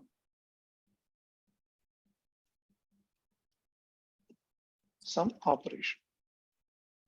Is it clear? Yes or no? Yes. So this is called logical AND. It works only when both the conditions are true. If you put this, what is that? Logical OR. Yeah. So that it's completely Any one of the condition matches. Or true. Evaluates to true, right? This is what? an opposite. Yeah. Not. If it is true, then we are using the not operator, then it will be Exactly. opposite. That's all, right? Let's take this condition. If gender equals CF ampersand age greater than equal to 18, what do we say? Bhaskar? Ready to marry. Eligible to marriage. Eligible, right? For a marriage. That's correct, exactly. Else, what do we do, sir? Not eligible. Wait for some time. Wait for getting. Yeah, Uday, you are like perfect, man. You give complete solution, huh? You wait at 27 days. Jyotisha, huh? Okay, great. All right. Why I am not doing Java C. Now you see that, right? Both the conditions are matching. Yes. Now, what if I change this value? Let's say instead of 18, I put 19. Sorry, 17. else condition. Not Compiling, please. Validation you haven't done yet. Very good. Right. Not eligible. Why? Because A was One condition is failing. One condition is failed. So it will not get into that. This entire if is treated as false. All right. Now, you know what I'm going to do. What if I change the condition? Any one of them is okay. Instead of this, I'm going to put this.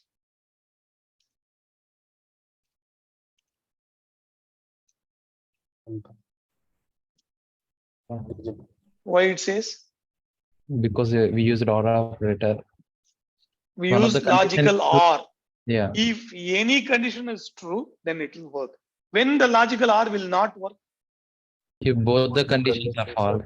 when both of them are not true, then it will obviously come false. Correct? And if else true also, you could do that. That kind goes without saying, right?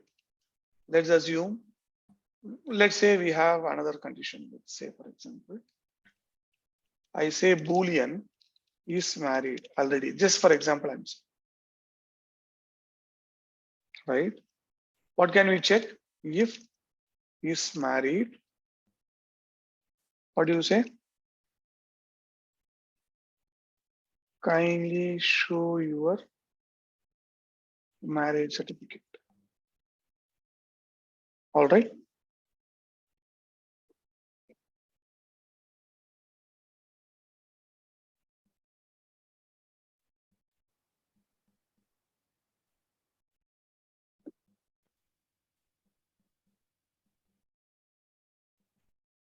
You get what I'm saying, right?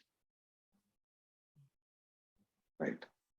Why? Kindly show your marriage certificate. You get this. Why?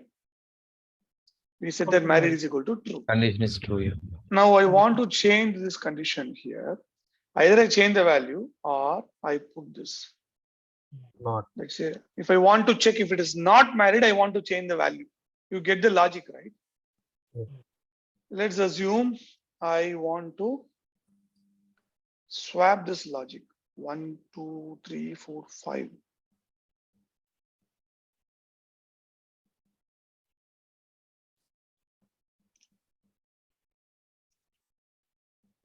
If not married. Oh, I put both of them. Huh? Nobody noticed it, right?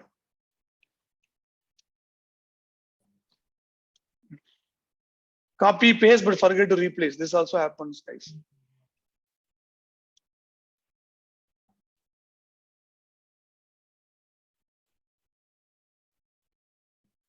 Please register yourself for the marriage. Yes or no? Yes.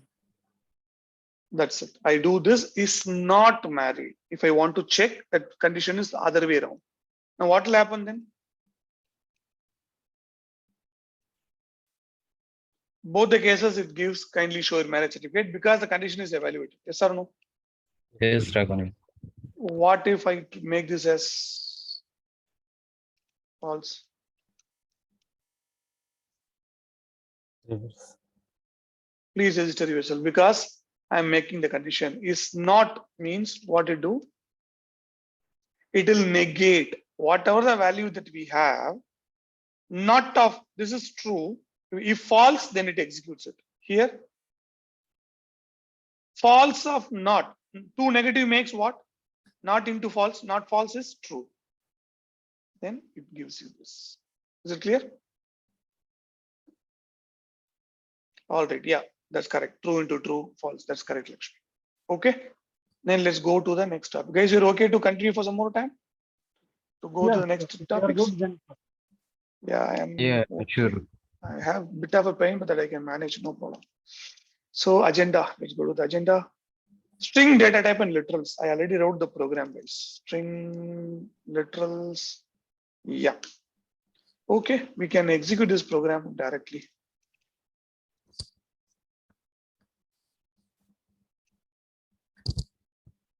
Yeah. Do you see that? What does it say? String literals are just the constants that we declare and assign it to a string variable within a double quote. All right. Anything you give it within double quotes, it's called a string literal. There are two kinds of string. One is a literal, other is an object. String literals is what we see, object we'll see later. Not now, maybe when you look at class and objects. Is it clear? It's called a literal, it's a special data type in Java. It is stored in a different memory as well, called string constant pool, SCP, right? That's where this literals get stored. Object stored in heap, this stored in a different memory. So, but we call it as string literal. It's a data type. You can look at it. That's how we declare it. So more than two I have declared. More than one, S1, S2. So far you are clear, right? Two different string variable we declare and we print it as well. Any questions so far on this? This we call it as string literals. Any questions? No, sir, no. No, Raghav. Next, one more thing is typically what we do, string concatenation. What do we read about concatenation? Combining two or more strings. It's a fancy term for adding or joining or combining two different or more than one string literal by using a plus operator. No, that's correct. Adding or joining or combining. That's also a good word. Generally, we use that, right?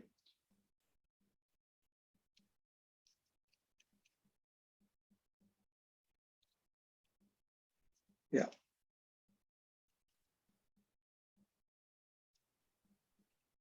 Now, what am I doing? Okay, I have not even typed this. So, system.out.println S1 plus S2 is equal to. Make sense? Yes, Raghav. So, what is the output you get now? Hello world. Yeah.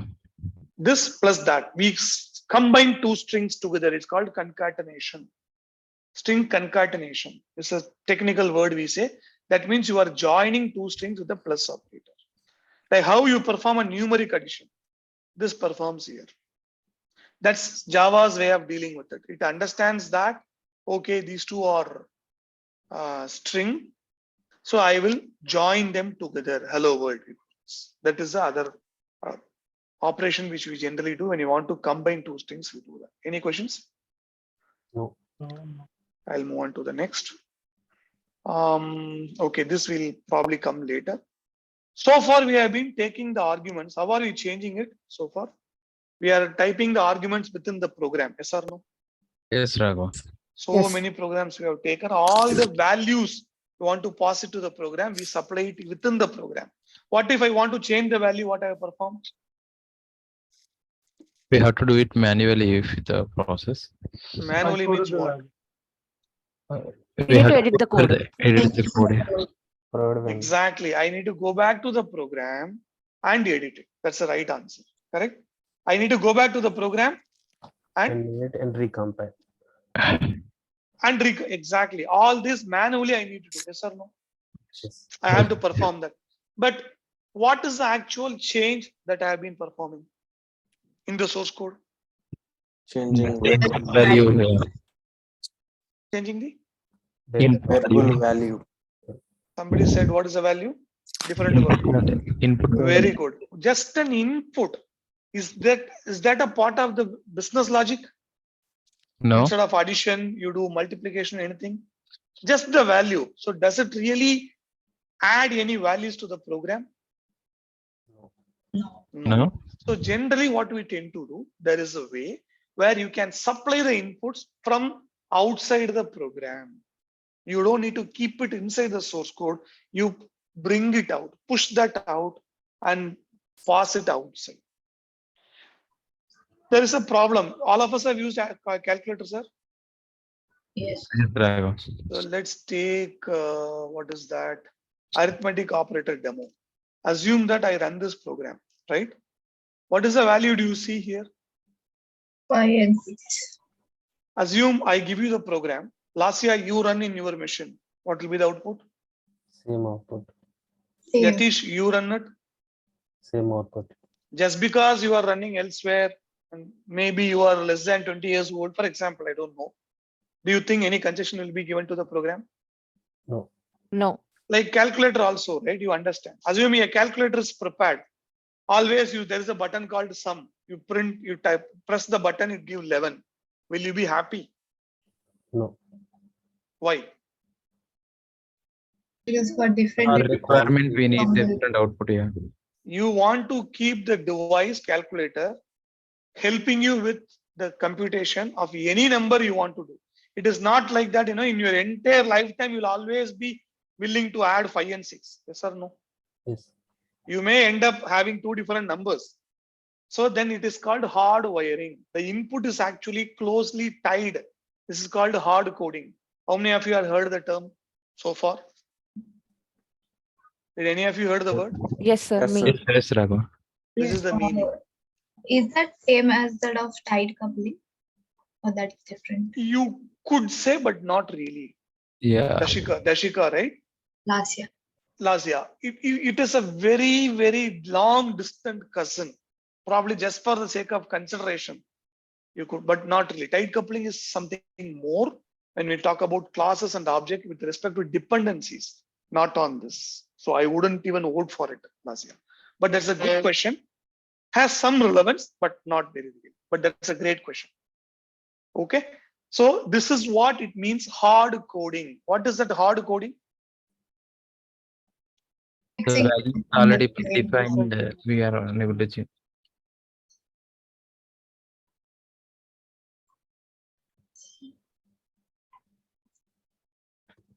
Only for testing purposes we do it.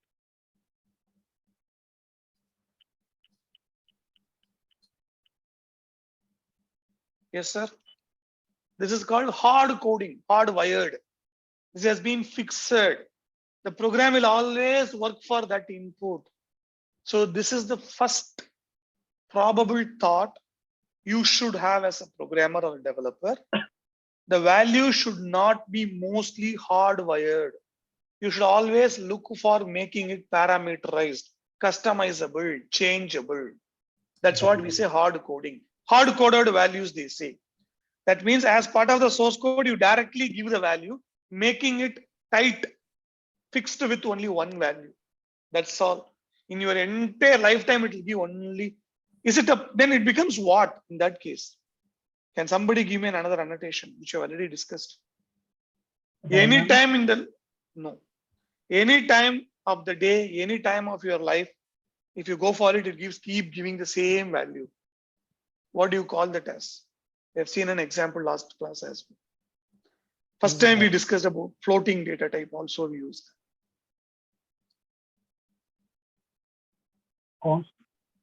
Very good, Uday. It's a constant value. What is the example you have seen? Thanks, Lakshmi. That's good. Pi What is the value. example? Pi. Wouldn't you agree that then it becomes pi value more or less like pi value? The value of pi is always 22/7 is equal to 3.14. Yes or no? Yes. Yes, Raghav. Likewise, whenever you run the program, it says 11, 11, 11. So you don't even need to run the program later, correct? Without even running, you can say the output A, it will give 11 only, man. Yes or no? Yes. So that is the overheads of making the inputs closely tied to the source code. You are making it one flavor, that's all. You are not making it multi-flavored. You don't give an opportunity for the program to work with multiple inputs. Understood? Clear? Yes. Yes, So that's Raghav. called it's hard coding. So we wanted to avoid this. How do we do that? We want to take away the inputs from the source code. But we need to have a way to supply. Yes or no? Yes. Yes. One way is from command line. Whenever you type the Java source code, Java, the name of the program, let's say, for example, sum of two numbers, we can type it here. Let's make it sum of two numbers.java. What is the program, sir? Sum of two numbers. Right? We'll declare a main method. Yeah. So far, what exactly? So far, what is the flavor of the program we have seen? We are manually entering inputs. Taking true value and giving Static date. exact value. So literal. Arcs of 0. Fixed values we are taking. System out println n1 equal to n1, n2 equal to n2. Sum is Then you can say some, or one statement doesn't matter. Any questions on this? No, Raghav. You have seen enough of it. So no matter what you type, it keeps giving more like a constant value, pi. Yes or no? Yes. Yes, Raghav. Whoever runs, it gives the same output. That's what we have been talking about. So now what I want to make here is, I don't want to have the value supplied here. Then what will happen? I want somewhere else. That is where, let's go to that program. I've actually given that. Java C, command and args demo. What do you see here? I made some different way. Can somebody read it for me, please? Yeah. Hello. Yes, please. Chakravarti, yeah, go ahead. JVM, welcome to command line args demo. JVM gets the arguments to a program, if any, via an array of strings, which is usually named as args, and it has got property named length that gives the total number of args passed to the program. We can access each of the specific argument via an index position that that always starts from 0. Example, args of 0, args of 1, so on. To get a particular specific argument or argument value. Yeah. Note, each argument should be separated by a space for them to be counted separately and appropriately. Arguments being passed to the program is 0. Thanks, Chakravarti. You understood now, right? So typically in a program, what is the main method signature? We have seen so far many times by writing a Java program with the main method. Yes, sir? String args. This is what it is. What is that? String array. String array args argument. It's an array of strings that you pass. I've already told you main method is the main switch of a house, execution point. So JVM is expected to receive a set of arguments when you invoke it. When do you invoke the JVM, sir? With what command? Java. That is what it triggers the JVM. We have seen that Java C and Java. So what has happened now? Let's look at that, not Java. So yeah. So this is where we have a set of arguments with string array. This is where args, variable arguments, you could do that. Either square brackets, you do a jodi, or triple dots. Both of them are same. That means a list of arguments of the same type string will be passed to this method. And main is already prepared to receive it. That is what I say, it's called args. But you don't need to keep it as args. You can put Chakravarti, you can put Uday as well. You can put Lakshmi, you can put Lasya, you can put Bhaskar, any name. You can put Yatish, Manikanda, Vamsi, Manikanda. Just a variable, exactly. Do you have Vinita join, Manikanda, today? Vinita, Vidya? Karthik, Joined. Prasad joined, he dropped. Okay. Fair enough. You understood, right? This is what is prepared to receive the arguments. If at all you pass anything, it is prepared. So what does it also have? Two things. It's a string array. We have not seen a string array. It has got one property called length. It has got a property called length. That will give you the number of arguments that you have passed. So in this program, do we have anything passed now? When I invoke it? Java command line args. Do I pass any argument? 0. So it gives 0. Right? Yes. Yes or no? Yes. Args.length I put. I just print it. This is all system out println, guys. Nothing to be confused, right? So that when you print it, it'll be easy for you to recall. Just a short summary I've typed. Okay, this is what actually I was doing at 7 p.m. Chakravarti, when you pinged me, I was busy doing this. Okay, I was preparing programs. All right. So this args.length we take. What is the value we get? 0. Then what do we do? Printing the arguments by the ordinal position index. What does it? What do we do? 0. Args.length is a length integer. Yes or no? Yes. For loop we have seen 0, I less than that, I plus plus. Whatever is args of I, that's how we navigate an array. We will look at that as well. Args of I. That means what? For an array, that actual element on that position we are printing. Yes or no? Yes. So when I give this, do I pass any argument? No. So it doesn't print anything. Same thing, I now give hello.world. Do you see the length is changed to? 2. And what is that? It's 0th position. Lakshmi has she correctly set for the week of the day program. Like C, C++, the array index always starts with a 0. So 0 is hello, first argument. What I passed? 1 is word. The second element is word. So this is how you get access to the arguments. Clear? Any question? No, Raghavan, we are good here. Now can we do the program together for sum of two numbers? Yes. How do I change that? Can tell me? NY is Instead of passing values, we just can say arcs of 0 and arcs of 1. Right. Let's, instead of the sum of two numbers, because we need to talk about, I'll make a string concatenation, two arguments I want to print, right? Sum of two numbers, string concatenate, command and args.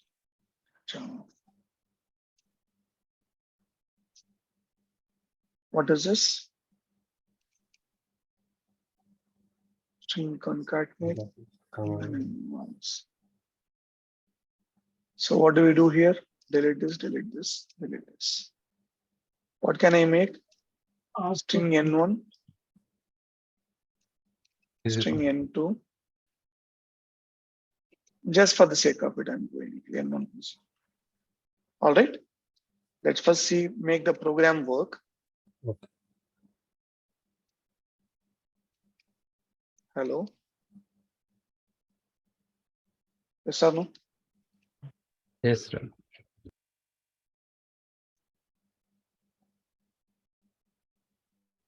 So we get hello world, right? Now let's go to this program and make the changes. What is that we want to do?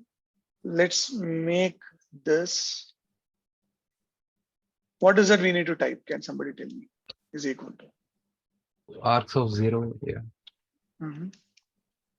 Next, others. Arcs of 1. Arcs of 1. Arcs of 1. That's it. Nothing great, right? We need to convert to integer. Compilation. That is the reason I put string Compile.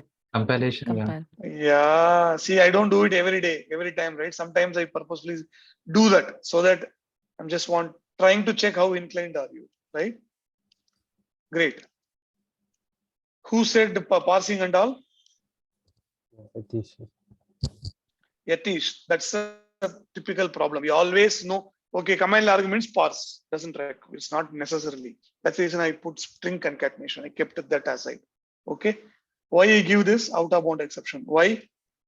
I did No not. arguments have passed. Very good. Now you get it.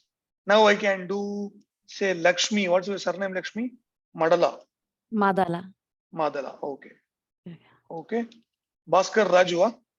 Yes, sir. See, I remember a few of your names now, right? Yatish P. Yes. I don't know what does that P stand for. Palvancha. Palmancha. Okay. Hey, Yatish. Yeah, that's right. Chakravarti Tangallava. Right. Tangala, yes. Yeah, see. Great. You get it now, right?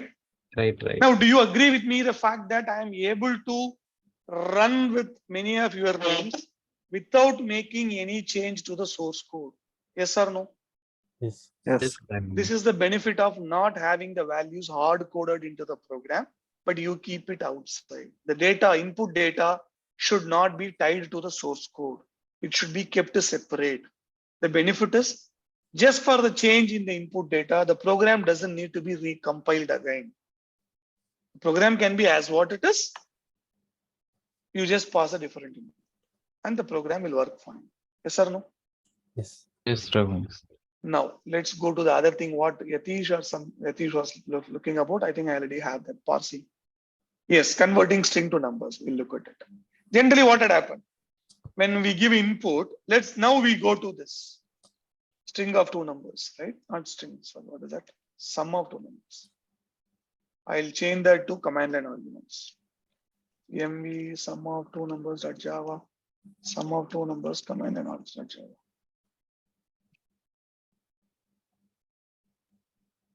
All right. What should I also do now? Command line. Right. Now what should I do, sir? One is equal to Typically, if I want to take it from command line, what should I do? Integer dot parsing. No. Generally, Lakshmi, I'm not a PhD graduate. I am still studying first standard, UKG, LKG, UKG, first standard, second standard. Now I am in third standard. What do I tend to do? This is what I'll do. Yes or no? Yes, Raj. Got it. So now here itself it says what is the error it gives? Input type is String cannot be converted to int. Basically, there are two different compatibilities, right? Can you put probably what I would say, what I can say perhaps. Can you put a chapati into a water bottle? Yeah, we can We fold can it. roll and we can put it. You can, but Guys, no PhD candidates, no research students. We are all elementary school. You can have that super intelligence, right? I understand. I'm not asking a logical question here. I'm asking a simple, stupid question. No, we cannot. Simply, you are not a Superman now, right? It's why you cannot put it. Because compatible type. water is used for bottle. Correct. Sorry, Bottle is used for exactly. That's compatibility is the right answer. Bhaskar, the example that you said, the statement of what you said is that is what you should say. It is not compatible. Bottle is prepared to store a liquid, not a solid food. You get it right? Yes. So string cannot be converted to int. What does it say? It's a string. As I already told you. By default, command line argument is a string, what value you pass. So what you should do, technically, the value when we convert from one form to other form, string to numbers, generally we do that. It's called parsing. What is that? parsing. It's called parsing. It's a fancy term. Parsing means string to number you convert it. In general, a generic data type to a specific data type, when you convert it, it's called parsing. Right? So in order to parse, what do we need to do? For example, if it is an integer type, we have a wrapper classes in Java. So what this, because this gives an error, what we need to do? We need to convert Integer class parse int is a method and you pass this. What does it do? There again, what is the method name? What it starts with? Parse. And what is the value we are looking for? Parsing to what type? Integer. Integer. Which class we are asking it from? Integer. Integer. Hey, integer class. I want you to convert, take this value which is in string and give me the value back after processing or transforming it, converting it into what type? Integer type, yeah.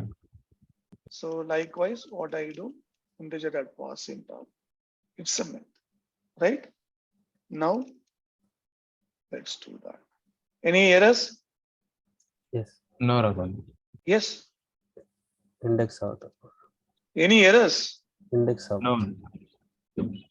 Where index out of? You are not. We are not passing. No. Sir, I am just joining the college. You are giving me the result now itself. You say you will have 3 arrears or you will get placed in Infosys. All Bhavishyat call Jyotish Loga. I'm about to execute it now, right? Don't presume things here, right? Sorry. Of course, if I do that, it gives index out of exception. That's right. But I was asking, did the compilation give an error? No. Present. No. So what value I want to pass now? Now, are we accomplishing the fact what we wanted to have? Yes, sir. What are we enjoying now? Dynamic input. Very good. Then, is Command that all? line arguments. That is how you do it. Is that a benefit? It's hard coded is an operation. What is the benefit? One is dynamic input, Bhaskar said. The other side of the coin, I've already explained. What is the benefit? We avoided hard coding. We compile every time. That's why dynamic is both are same. Somebody said now. Type No need to conversion. compile again and again. Exactly. That's a perfect answer. The source code is not modified. Assume we don't have command lines, but I wanted to run this program for 1, 2, 3, 4, 5, 6, 7 inputs. How many times I should have modified the program and I should have recompiled? 7 times, yeah. Without that, will I be able to run the program for that set of input? No. We have already seen it in the beginning of the class where we talked about the assignment solution. The older version of the dot class file was still giving me the output as 5 plus 6 is 11 or 3 plus 6 9. Day 2, the recession folder, parent folder. Whereas the day 2 folder was giving me 0 and 0. You see that, right? Yes. The dot class file, if it's not updated, it will not give the latest changes in the source code. So we had to recompile the program as many times as you want to run it against a new set of inputs. Yes or no? Yes. That is the main benefit you should say. Clear, sir? Any questions? Yeah. Yes, Raghu. Clear. Okay. Let's go to the next. Now you are fine, right? Okay, one more thing. What if is it only for integer? No. We can do for double, float, Yeah, char. but we have Anything to you could do do. respect to Exactly. parsing. So, do I have a program called parsing?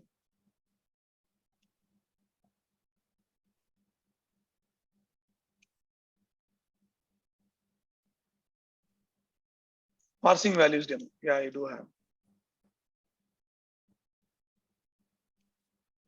You have it. Okay. What happened? Hey, wait. Look at it. CLEAR. As always, do I have a different volunteer now? Yes. Oh, Lakshmi, where are you pasting all this source code? Class. Okay, this is all very advanced, but hold on, I'm coming there. Okay. Oh, Prasad, you are in the meeting only. Yeah, very good. No problem. Hope you are catching up with whatever you are teaching. Thanks. So, right. Do I have volunteer? Yes. Yes. Welcome Yatish, to very good. parsing. Values demo. Yes. Welcome to parsing values demo. Parsing in Java means converting a value from string type to a different data type. For example, to an integer for an age, to a true false for a disabled status of person. Case 1. All right. This is an example. So let's stop here. Thank you, Yatish. That's what I put a hyphen. So any value from a generic type to a specific type is called a parsing. I told you. In general, by any value that you pass as an input, it is taken as a string. That's why I put string to a different data type. How many different data types I have given here? Assuming you are capturing the details of a person. If it's age, what do you capture it as? Age is a Integer. number, and integer is fine, Number. Yeah. right? Yeah. Or yesterday's discussion, what we spoke, you can also do a byte, Yes, yes. right? Yeah, I'm still doing that mistake. I accept, right? Because I'm a human being. Generally, yeah, this is what we are all accustomed to. Always start with the int, but that still needs a revision in the thought. Let's do that today, right? Then what is the one more case we can do for Boolean as well? True or false? We can cover all of them now.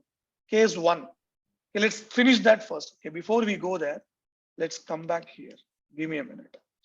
Age in string, we do that. Now, let me do one more thing. What is that? Is disabled string is equal. Disabled can have what? Yes or no? Yes or no? Yes. Boolean. Boolean Boolean. is Yes. disabled equal to. Can somebody make a guess? What could be the upper class? Boolean. Then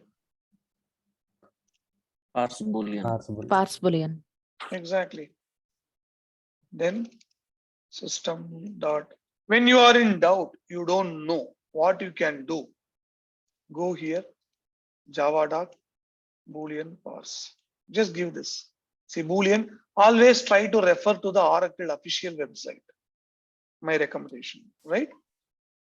Go here, lang Boolean class, search for a method called parse. Do you have it here?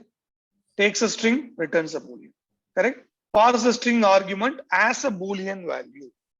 If you are not able to, not all of us are great experts. When you are not able to recollect or make a guess out of a method, look for a search. This is Java Doc, very helpful tool. I'll also probably tell sometime how exactly we should work. I'll walk you through what are all the different segments of a Java Doc. Make sense? Now it takes a string, gets us a Boolean. That's what we are doing it now. Yes or no? Sir, no means false. Yeah, obviously. True or false? But, oh, okay. Sorry. Boolean won't take That's- the value, right? Yeah. No, it converts it, guys. That's fine. But that's right. Thanks for that. Was it Lakshmi? Yes, sir. Yes. Thank you. That's a good stopgap. Yeah, not appropriate. It is not. But in general, we use yn or true false interchangeably. We use, but yeah, it's false. That's correct. So now, what is that I should print now?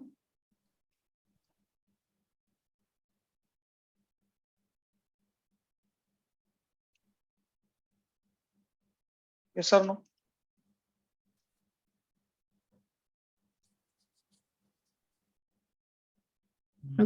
Compiling. Why others are not helping me at all, guys? Are you able to hear me? No, Uday, just now. Just now I was able to hear. Okay, great. I also told. I think it's not. Sure, no problem. Thank you, Uday. I appreciate it. Thanks. If you, as long as you are inclined, I'm happy. Okay. Now you see that we are able to convert that into false. How do you verify? Probably from the output, I don't make sense. You say false, false. Yes or no? We'll do that. How can I make a verification true? What can I do? Yes. We have just now seen it. It's conditional. Yes or no? But what you should be evaluating this on? You should do it on a string value or you should do it on a Boolean value? Boolean value.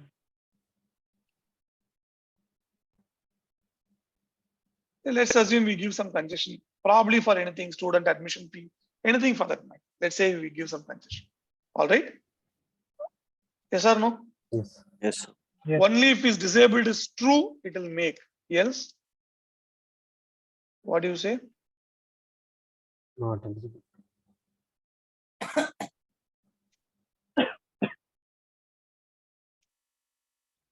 Can use, Sorry? yeah, instance of false, I think, yeah. That is different. We can do that as well. I'm doing a simple check now, right? Yes, yes. Instead of also you could, I'm doing a simple check. I believe in the simple beginnings, right? Now what happened? You are convinced that the value was properly converted to a Boolean from a string. Yes or no? Yes. Yes, sir. Why? Yes. We are indeed making a if statement on the Boolean value, not on the string value. It's a pretty clear proof that the value was properly converted to a right Boolean. Yes or no? Yes. Likewise, you could do it as a double dot parse double, short dot parse short, byte dot parse byte, all that you could do. I hope you can do it on your own, correct? Yes.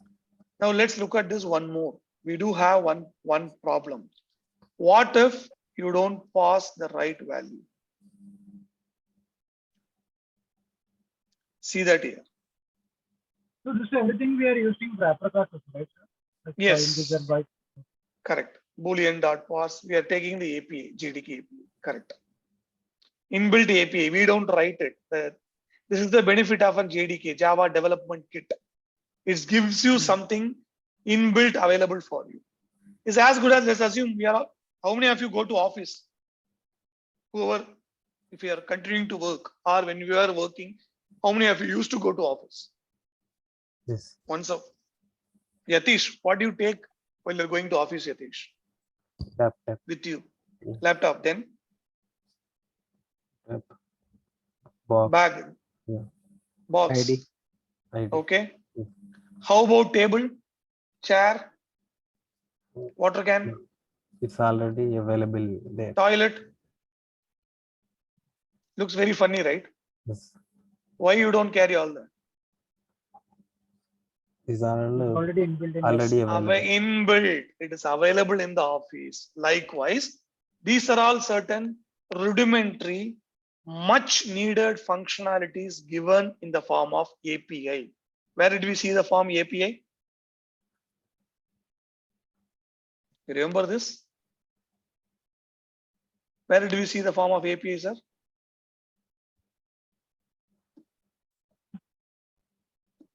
Guys, did we see this or not? API, Application Yes. Programming Interface, JDK. This is a part of JDK, we get all that. Make sense? Yes. One last question here. What if the value we are passing is invalid value? Meaning, what if we pass a value which is technically not parsable? What do you mean by parsable? Not convert. Cannot be converted. So I give 2a. Do you think it's a right integer value? I purposefully created for a No. demonstration. 2a, will it give a right integer? No. No. So I am trying to just observe it. And what I'm trying to do now, I take an invalid integer value in string, I give 2a, and I give another integer, assuming like previous, the valid value, and I try to convert that into integer that parser, and give that and get into a int. And I'm printing this invalid age passed to integer, correct? And how to handle the situation? And ideally, this is, Exception handle. yeah. See the magic? This line will not be printed. Any guess? So we'll get into the output and see. What have we got it? Case 2 invalid values. What do we have, sir? We pass an invalid input that is not technically possible to be converted into an integer. Is that correct? 2a. Yes or no? Yes. Yes. What is that is showing? We have not discussed this yet. Exception in thread main. Java lang number format exception for input string. What is that? 2a. The 2, when I'm attempting to convert the 2a into a number, I am not able to, because a is not a right number. It's a string. It's a character value. Correct? But do I get anything after that? No. So ideally these 4 lines, sorry. This 4 lines should be printed here. Yes.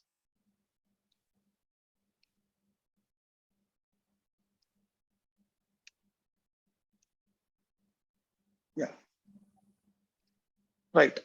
So do you see anything printed after that when an error was thrown? No. Do you see any other statement? The output? No. Okay. Think of it. Keep the answers with you. When we talk about exceptions, you can bring it back. As of now, you can just think, go through why it doesn't print anything. I'll once again compile that. Maybe I add this as well. What is that? Maybe, okay, invalid input, right? Invalid values. What is the input? Okay, we don't even need that. Why? Why I don't need to print the input value? Not compile. It's already Args, giving. not. No. It's already giving me. Exception itself gives me that value. Okay. Yes. Yes. So this is what we say parsing. Parsing means what? Converting a value from a Converting. generic type to a specific type. By default, string is the type that is being handled. We convert it from string to integer, Boolean, float, whatever it is, we can do that. Right? Okay, thanks, Margada, for confirming.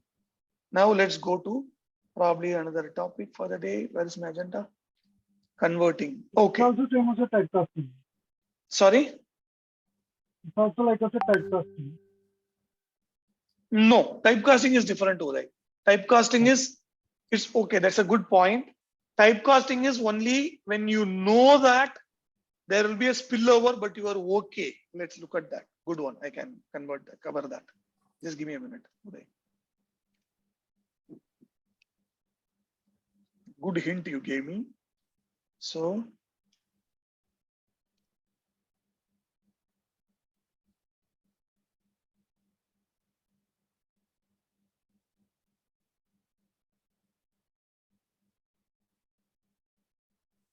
okay. Whenever I press escape, this control comes. So let's do this typecasting demo. I'll just type the program, you will understand. If you have any questions, you ask me.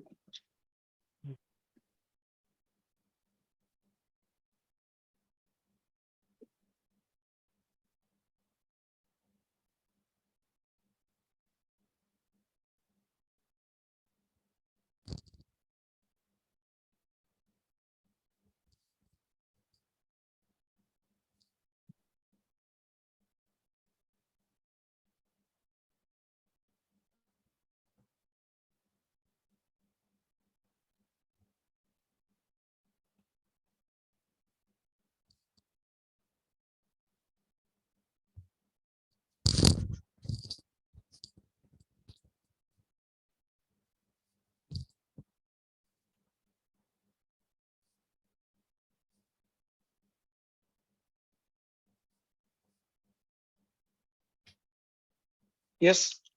Do you recall that we have just now discussed a while ago when I gave an example? What was that? Where did we discuss this? Average marks. Very good. What did we discuss? I don't want the decimal values, rather I'm only interested in integer value, correct? Yeah. Whole numbers. So in that case, let's try doing this. If I want to do this, it gives an error. That's purposefully I left it. What it is saying, please pay attention. What is, can somebody read that? In type compiler, it gives an error, runs the whole source code. Line number 6, and I'm trying to store the floating into int. I'm assigning it, correct? This is a large container. I'm putting it back to the small container, int and float. Yes or no? Yes. When you have a big latte, Yes, sir. cup of coffee, can you pour that content from latte to shot? No. No. Why? Why? Not compatible. Size. The quantity will be more. Yeah. One is not compatible is good, but can you make it Sizes more are specific? different, right? Capacity. Okay, so what? Loss of Very good. data. Who said that capacity? Loss of coffee. Yeah. Very good. Loss of data, loss of copy. Excellent. Lasya Lakshmi, thank you. This is a very appropriate explanation, right? Yes, the size of the cup is different. So if you are trying to transform the substance from a larger portion of container cup to a smaller cup, there is a possibility that the source container may have it in full. Then you will not be able to transform all the substances from a larger container to a shorter container. So what is that? Intelligently, you should do it first. Before even you attempt to make the operation, what should you do? You check the container sizes, correct? That's a job of a compiler. It sees, hey, he's trying to assign the value, which is float, larger, into a smaller value, which is int, comparatively, right? Then there is a possibility, there is a loss of data. In terms of coffee, when we spoke, it's a loss of coffee. What it is saying? Possible lossy conversion from float to int. See how good is the compiler. How good the compiler is. Yes or no? Yes. Doesn't it give you the complete hint? Boss, Yes. I am not able to make a successful compilation because at line number 6 in this program, I have seen that you are unknowingly making a mistake where you are trying to assign a value which is of type float. I know that because previous line you have declared it. I got to know the hint that this is of type float, which is larger, which can accommodate the larger size of data. But you are trying to assign it to a smaller quantity, which is int. In that case, the precision of value will be lost. They are not, now you tell me, they are not compatible with each other. Astrology match, Jadagam, right? They are not matching with each other. So I would give up. In that case, what would you do? This is where we have the typecasting. And you say, in these cases, yes, I am aware of it, no problem. Okay, let me do that. This is where we have a problem. 41.5. What if I have like this?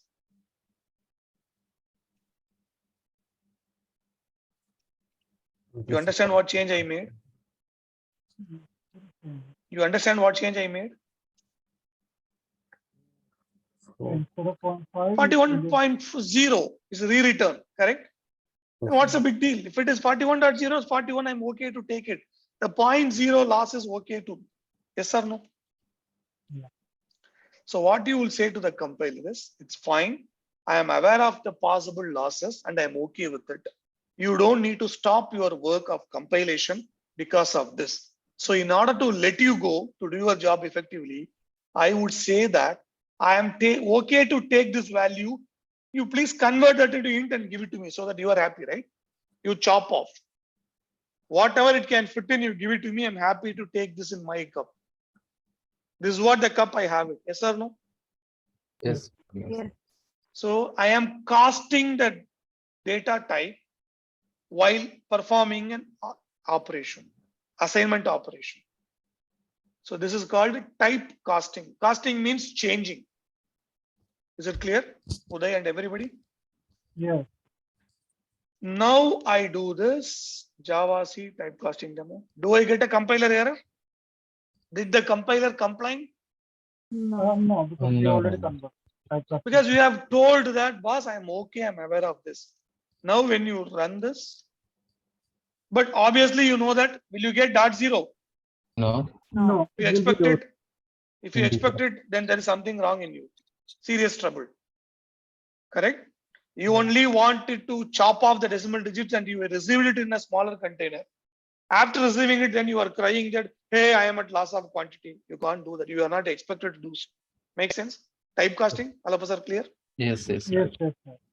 That's all. But what if I have the value 41.5? Again, it will type as to 41. And the variable which you are taking, that also will be float. Yeah. Compilation you have. Compilation. We took break, man. Yeah. All right. Even now it will give 41. You understand? This is why compiler was complaining. But earlier 41.0 to 41 is fine. You round it off. No difference. But do you accept 41.5 is equal to 41? Will you accept the theory? No, right? Yes. Yes, sir. That yes for my no. Correct, Yatish? Yes, Yeah. Yes, Yes, yes. Yes for you, not no. equal. Yes. But we So you don't intentionally- accept. That is the reason compiler was doing his job effectively. It is sometimes like an astrologer, Jyotish. Possible. That's why it gave a meaningful error. It didn't certainly say. It wasn't certain. But what did it say? There could be a possible precision, loss of precision. There is a possibility. Yes or no, sir? Clear? Yes, yes. So this as well we covered. What else we go? I think we'll finish this now. So far, what we are getting the input as, what type of input? And we'll stop with this. Is it fine today? Yes. I think I have long topic, but somehow the explanation goes a little longer. But I guess you're okay with the flow? Or you want to wrap it up, go a little fast? How is the pace? No, this is perfect, sir, from my end. Okay, thanks. Okay, so far, what is the style of input that we are giving, sir? So far, how are we passing the inputs? Okay, one is hard coded. In source Now code, we in have command line. Command line, yeah. very good. We have done two different. Very good, Lakshmi. Very good, Uday. Very good. Who is Bhaskar, right? Or Chakravarti, who has said that. So far, we have been giving inputs in two different flavors. Number one, we are making it hard coded since beginning. Then just today, we are upgraded that rather than making it really hardwired, we know the way to pull the input data out of the source code and pass it, supply it via command line. Yes or no?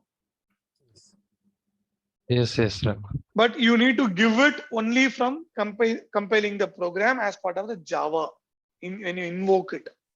Sometimes what if you want to, and what is the trouble in command line? What if you want to take, let's assume, what is the example you have seen for command line, sir? Sum of two numbers. Yeah. Name.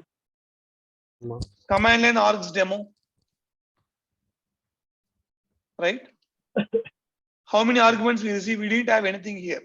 Okay, that's the best example. Somebody said sum of two numbers, right? What do we have here? Two numbers. How many inputs do you expect? Two. What if I am supposed to, my program is expected to receive 20 inputs? It will avoid because it will take only arc 0 and 1. No, not this program. In general, we want to write a program that will take 20 operands. Okay, we have to give 20. We need to memorize all the things like in a sequence manner. Not memorize. Give, yeah. We need to give everything in this line. Yes or no? Yeah. Yes, yes, Rahul. This is where Lakshmi, you said memorize, isn't it? Yes. Yeah. Anything you are dealing with a list goes beyond 3 or 4. You know the challenge. What is that? More than handful. What is that? Is it easy? Do you like it? No. So is there a challenge in this style of programming? If at all I want to perform, I want to work on 20 operands. But this is the only way, right? Command line argument, you still take it outside, not hard coded. Excellent, fantastic. You have a way to supply, but you need to supply all at once. Yes or no? Yes. and it becomes bit clumsy, overhead. There is a possibility you may make a clerical errors. Yes or no? You may forget. All that is there. Yes or no? Yes, Raman. Yes. So rather what we can do, how nice it would be if we get one input at a time from the user and wait for his input, then take the next input, you receive the value, store it, then ask for next input. How it will be? Good. In a shopping counter, when you go to a shopping, the billing counter, typically two styles you could give it for billing. What are two kinds? The person in the counter will make the billing in two different, can possibly make it in two different flavors. What? How? He would manually write it or else a scroll. Oh, last year. Manually writing and all there's no billing counter then. That's an old cashier. You can bill all the products at a time or one by one. He will bill one. He will scan one by one, or he will hold one stick. He will scan all the items. You guys are going PhD. Okay. One, you hand over the basket, he will receive everything and do it. Otherwise, I don't know if any of you are like me. We will give it to them one at a time. You do this, you do this. For some ordering we will have. Maybe you give all the food particles once, then all the detergent soap at last segment. Somewhere you have your own classifications. If you want to make it, you help them scrutinize sorting. You hand over the pieces to the person in the counter. Is any of you doing this time? Very good. I'm happy, glad indeed to see somebody of my kind. I tend to do that. It's easy for me to look at in the bill. What if Mary biscuit, detergent soap, toothpaste, then milk powder, milk, and then baby soap, then rice. Rather, you get milk powder, rice, all that. Then finally soap, toothpaste, all in a different segmentation. Is easy for you to take a look at it. Some categorization. Yes or no? You would have a better ordering. Yes, Uday? No, I will give this for the count. If it's the DMart and no, we will buy so many products. Then correct. That's also easy for you. Correct. For some logical ordering, if you want to maintain, you do that as well. Correct. Looks like people will be enjoying on their phone. Looks like rest of the crowd. Lelo. No, sir, we are listening. No, not now. In the shopping counter. I gave it. You do it. I'll watch out my Instagram. Sir, basically, WhatsApp. they will, if we give all the basket at a time also, they will categorize, okay, these are the food products. Nowadays, these are it's coming. Earlier, it used to be a single order. Correct. Whatever no, not all, Lakshmi. Sometimes what I would say, there is a possibility. People may do, sometimes they will just scan it in whatever order the item they pull out from the basket, right? There's no guarantee that they will make it Yes, the category of order. There is a possibility. So if you want to have a control, you should do it. So this way, now it would be nice if we have an order by getting the input from the user one at a time. That is what we're going to see now. I'll directly go to the program. There is a class called, where is that? Where is that? Input. Parsing values, do you see scanner input? Typecasting demo. Where am I? Day 3 only, right? Console input demo. Sorry, yeah. Do you see that? Console input demo. Please pay attention. Few things you may not, whoever does not understand, I'll explain to you. There is a class inbuilt from JDK called scanner. Oh, again, here also we have scanner. What is scanner? The device which will Scans the barcode. Read barcode. Exactly, right? There is a class called a scanner, which is part of a package called util. We will talk about that later. What do? I instantiate a class. Just bear with me. I need to use this object of this class. So I create an object scanner, like string name equal to, like that. This is a data type, scanner, data type, object name is equal to, new is a keyword. I want a new scanner to be obtained for my program. System.in, does it give you a bell? Somewhere have you come across this term? The input where the user is getting, like from keyboard or files or any other storage. That is right. It's system.out. System.input. We have so far we have seen system.out. What is out? It is outputting something. System class has got an out. We have seen this here as well. Correct. Out is a static variable of system class. representing the output stream. Yes or no? Yes. Analogous to this is what system.in. What is the opposite of it? Reverses to take back in something to the program, right? System.in. Is it fine? You're able to match it? Yes. So I want a scanner to be attached to the input stream of the system class. Where are you actually typing, passing your input, output? Where are you doing it?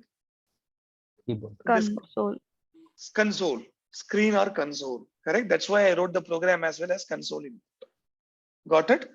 Now there is a scanner available, which is tied to what device? My system peripheral. What is that? Console, the screen, the input, whatever. Okay, here it's not screen, console, it's actually keyboard.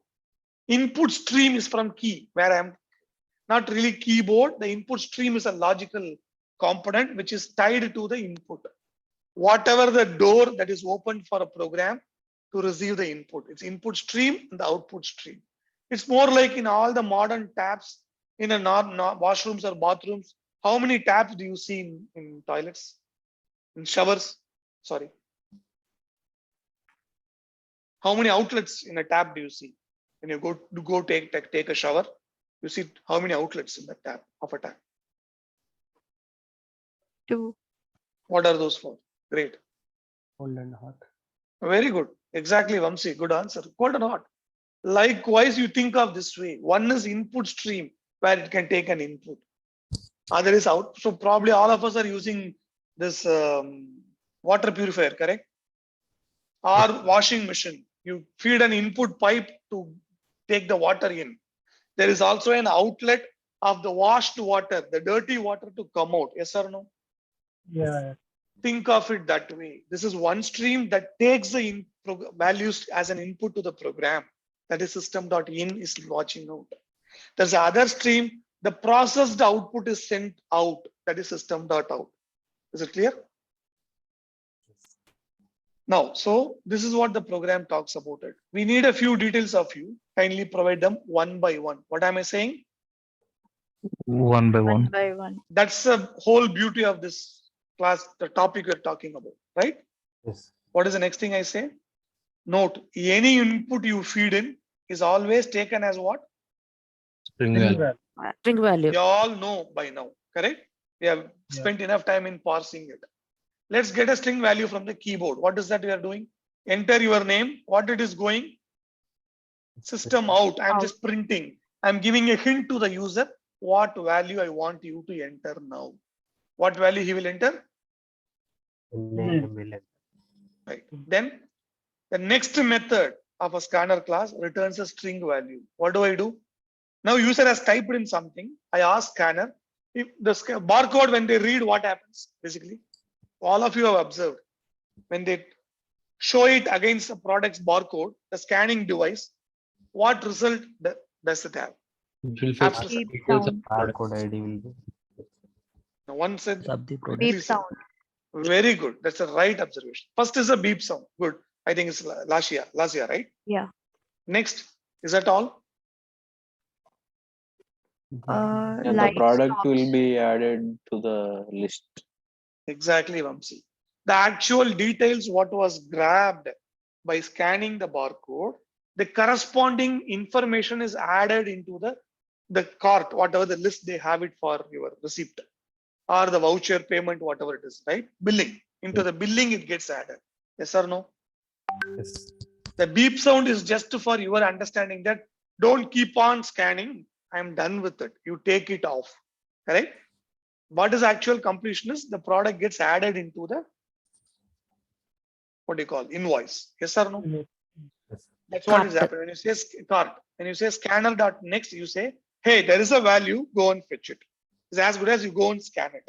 So it gives you the value. And what are you doing? The value what is received from the scanner. What is my scanner always attached to, sir? The scanner is always attached to what? In Input system. stream. System.in input stream of the program is always watching. So when value is present, it is gonna grab it. And where do we want that value to be assigned to? Name. Name value. What data type it is? String. String data type. Now let's get an integer value from the keyboard. System out print. What am I doing? My bad. It's not print. It should be okay. That's purposefully I put print. What am I doing? Enter your Age. Now what is that? We want to treat the value as an Integer. so we need to use. There is a special method. Do you see that how handy? There is a more or less relevance to each method. Does it really give you a hint? Similar to that, we have seen it elsewhere. What was that? Parsing. Parsing, yeah. Exactly. Very good. Likewise, what do we have? I want a next to value what is available in the scanner, next item in the queue. But what data type I want you to convert it to? Integer. Next int. That's all. That is it. You don't need to do anything else. Scanner.nextInt. It will get that value what is entered in the keyboard.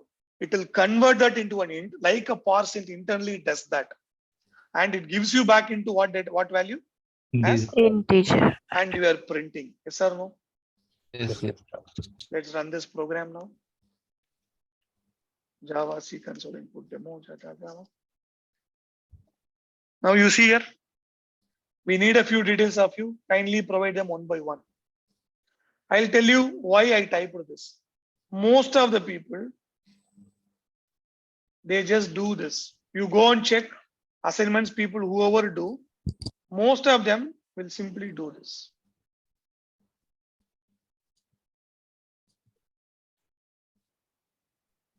Why? Directly giving. Compilation we haven't done yet. Yeah. Now what happens, sir? User won't have idea about what need to be entered first.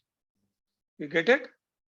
The program is still waiting for you to input, but does the user get any hint? No. These are all the best practices, guys. When you write a program, you should think on all this. Not just writing 2 lines of a source code makes you a good programmer. Is that clear, all of you? Yes, yes, Rahul. Yes. You need to give right inputs, right thought process to the user. What is that you are expecting from him? I'm sure you would agree with me. Most of the programs will do this. At that time, you know, okay, I'll give first name is Raghavan. But how after 1 month you come and try execute the program, will you get a hint? No. You will get only by when you get a hint. Source code when we use it. You need to go through the source code and come back. But is it really required? No. Should you need to the source code? No. It is as good as before you eat the food, you need to go watch the kitchen and come back. Yes or no? Yes. Yes. Do we need to? No, not required. No, not Exactly. So that is where this is all the best practices as part of every concept I'm trying to help you understand. Okay. So what do we do now? Come back here. I take this. Yes or no? Yes.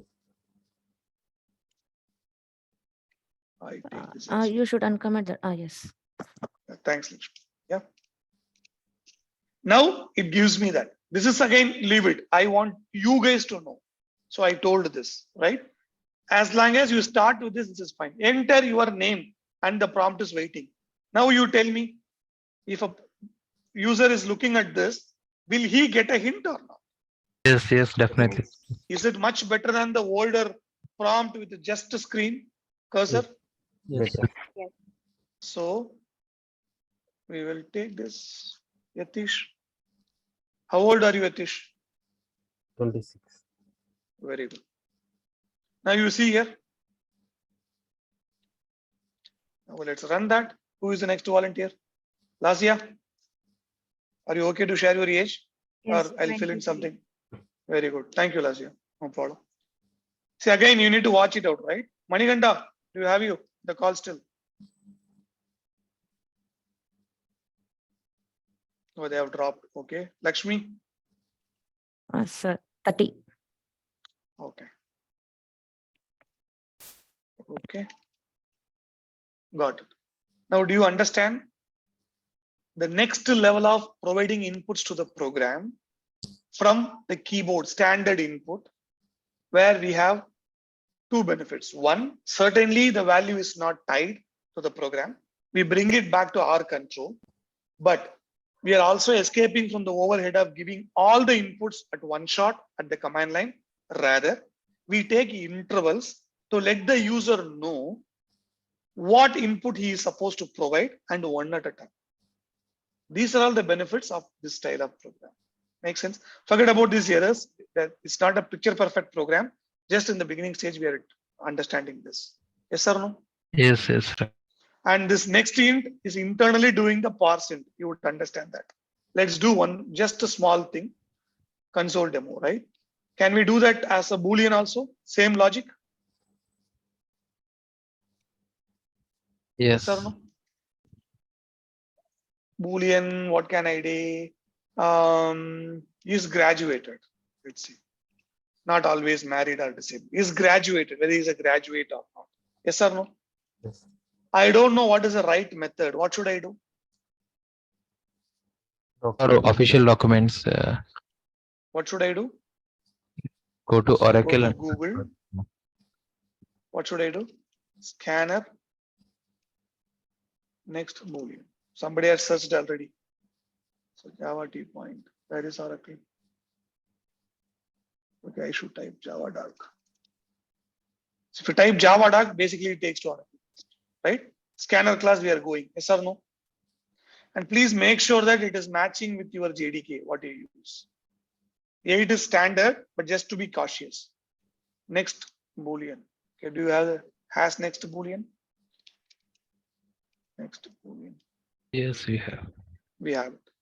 Just to be very sure, next Boolean gives you a Boolean value. Scans the next token of the input into a Boolean value and returns it. Yes or no? Yes. Can I do that now? Yes. Yes. Then what do I print?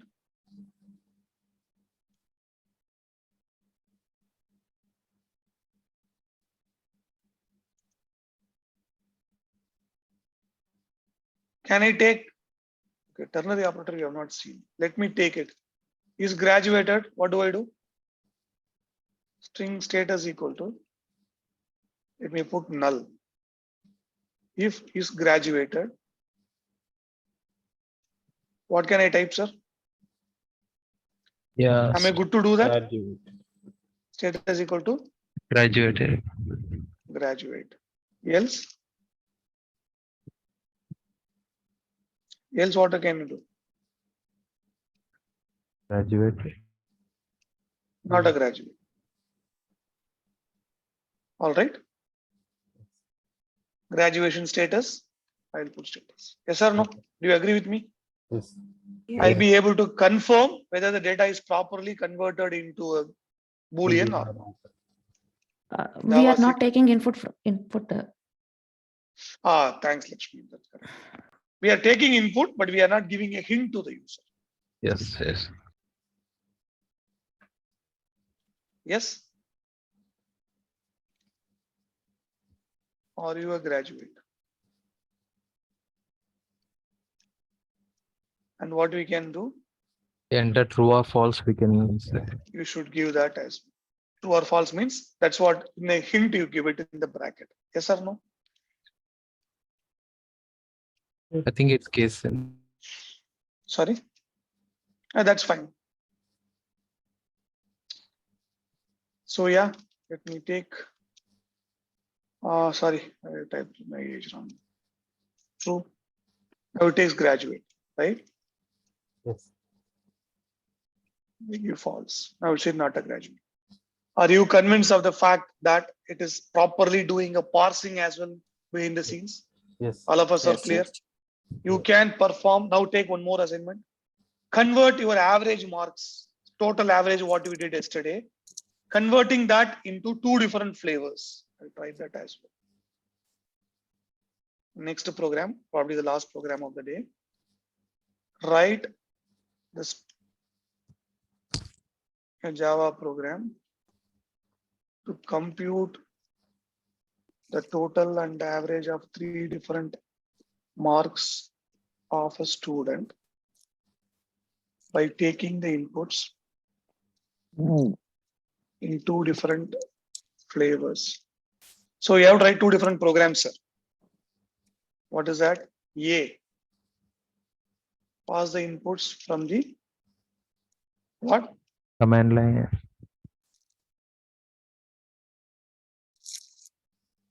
All at once. Then Scanner, yeah. keyboard. Scanner class. One at a time. Yes, you get it? Yes, yes, Raghav. Including your name. Your name also you should get it. It's not just marks. Probably it's fine. You ignore it, only name. 3 marks alone you get as an input. You need to print that back. Both the inputs and the outputs. Sure. Sir, what is the difference between next and next line? Very good. Next line is just to grab the complete line. Next will only grab one token. Lakshmi. Okay. Next will only take one word separated by a space. The line we can consider as a sentence reading. Sentence, exactly. One full line.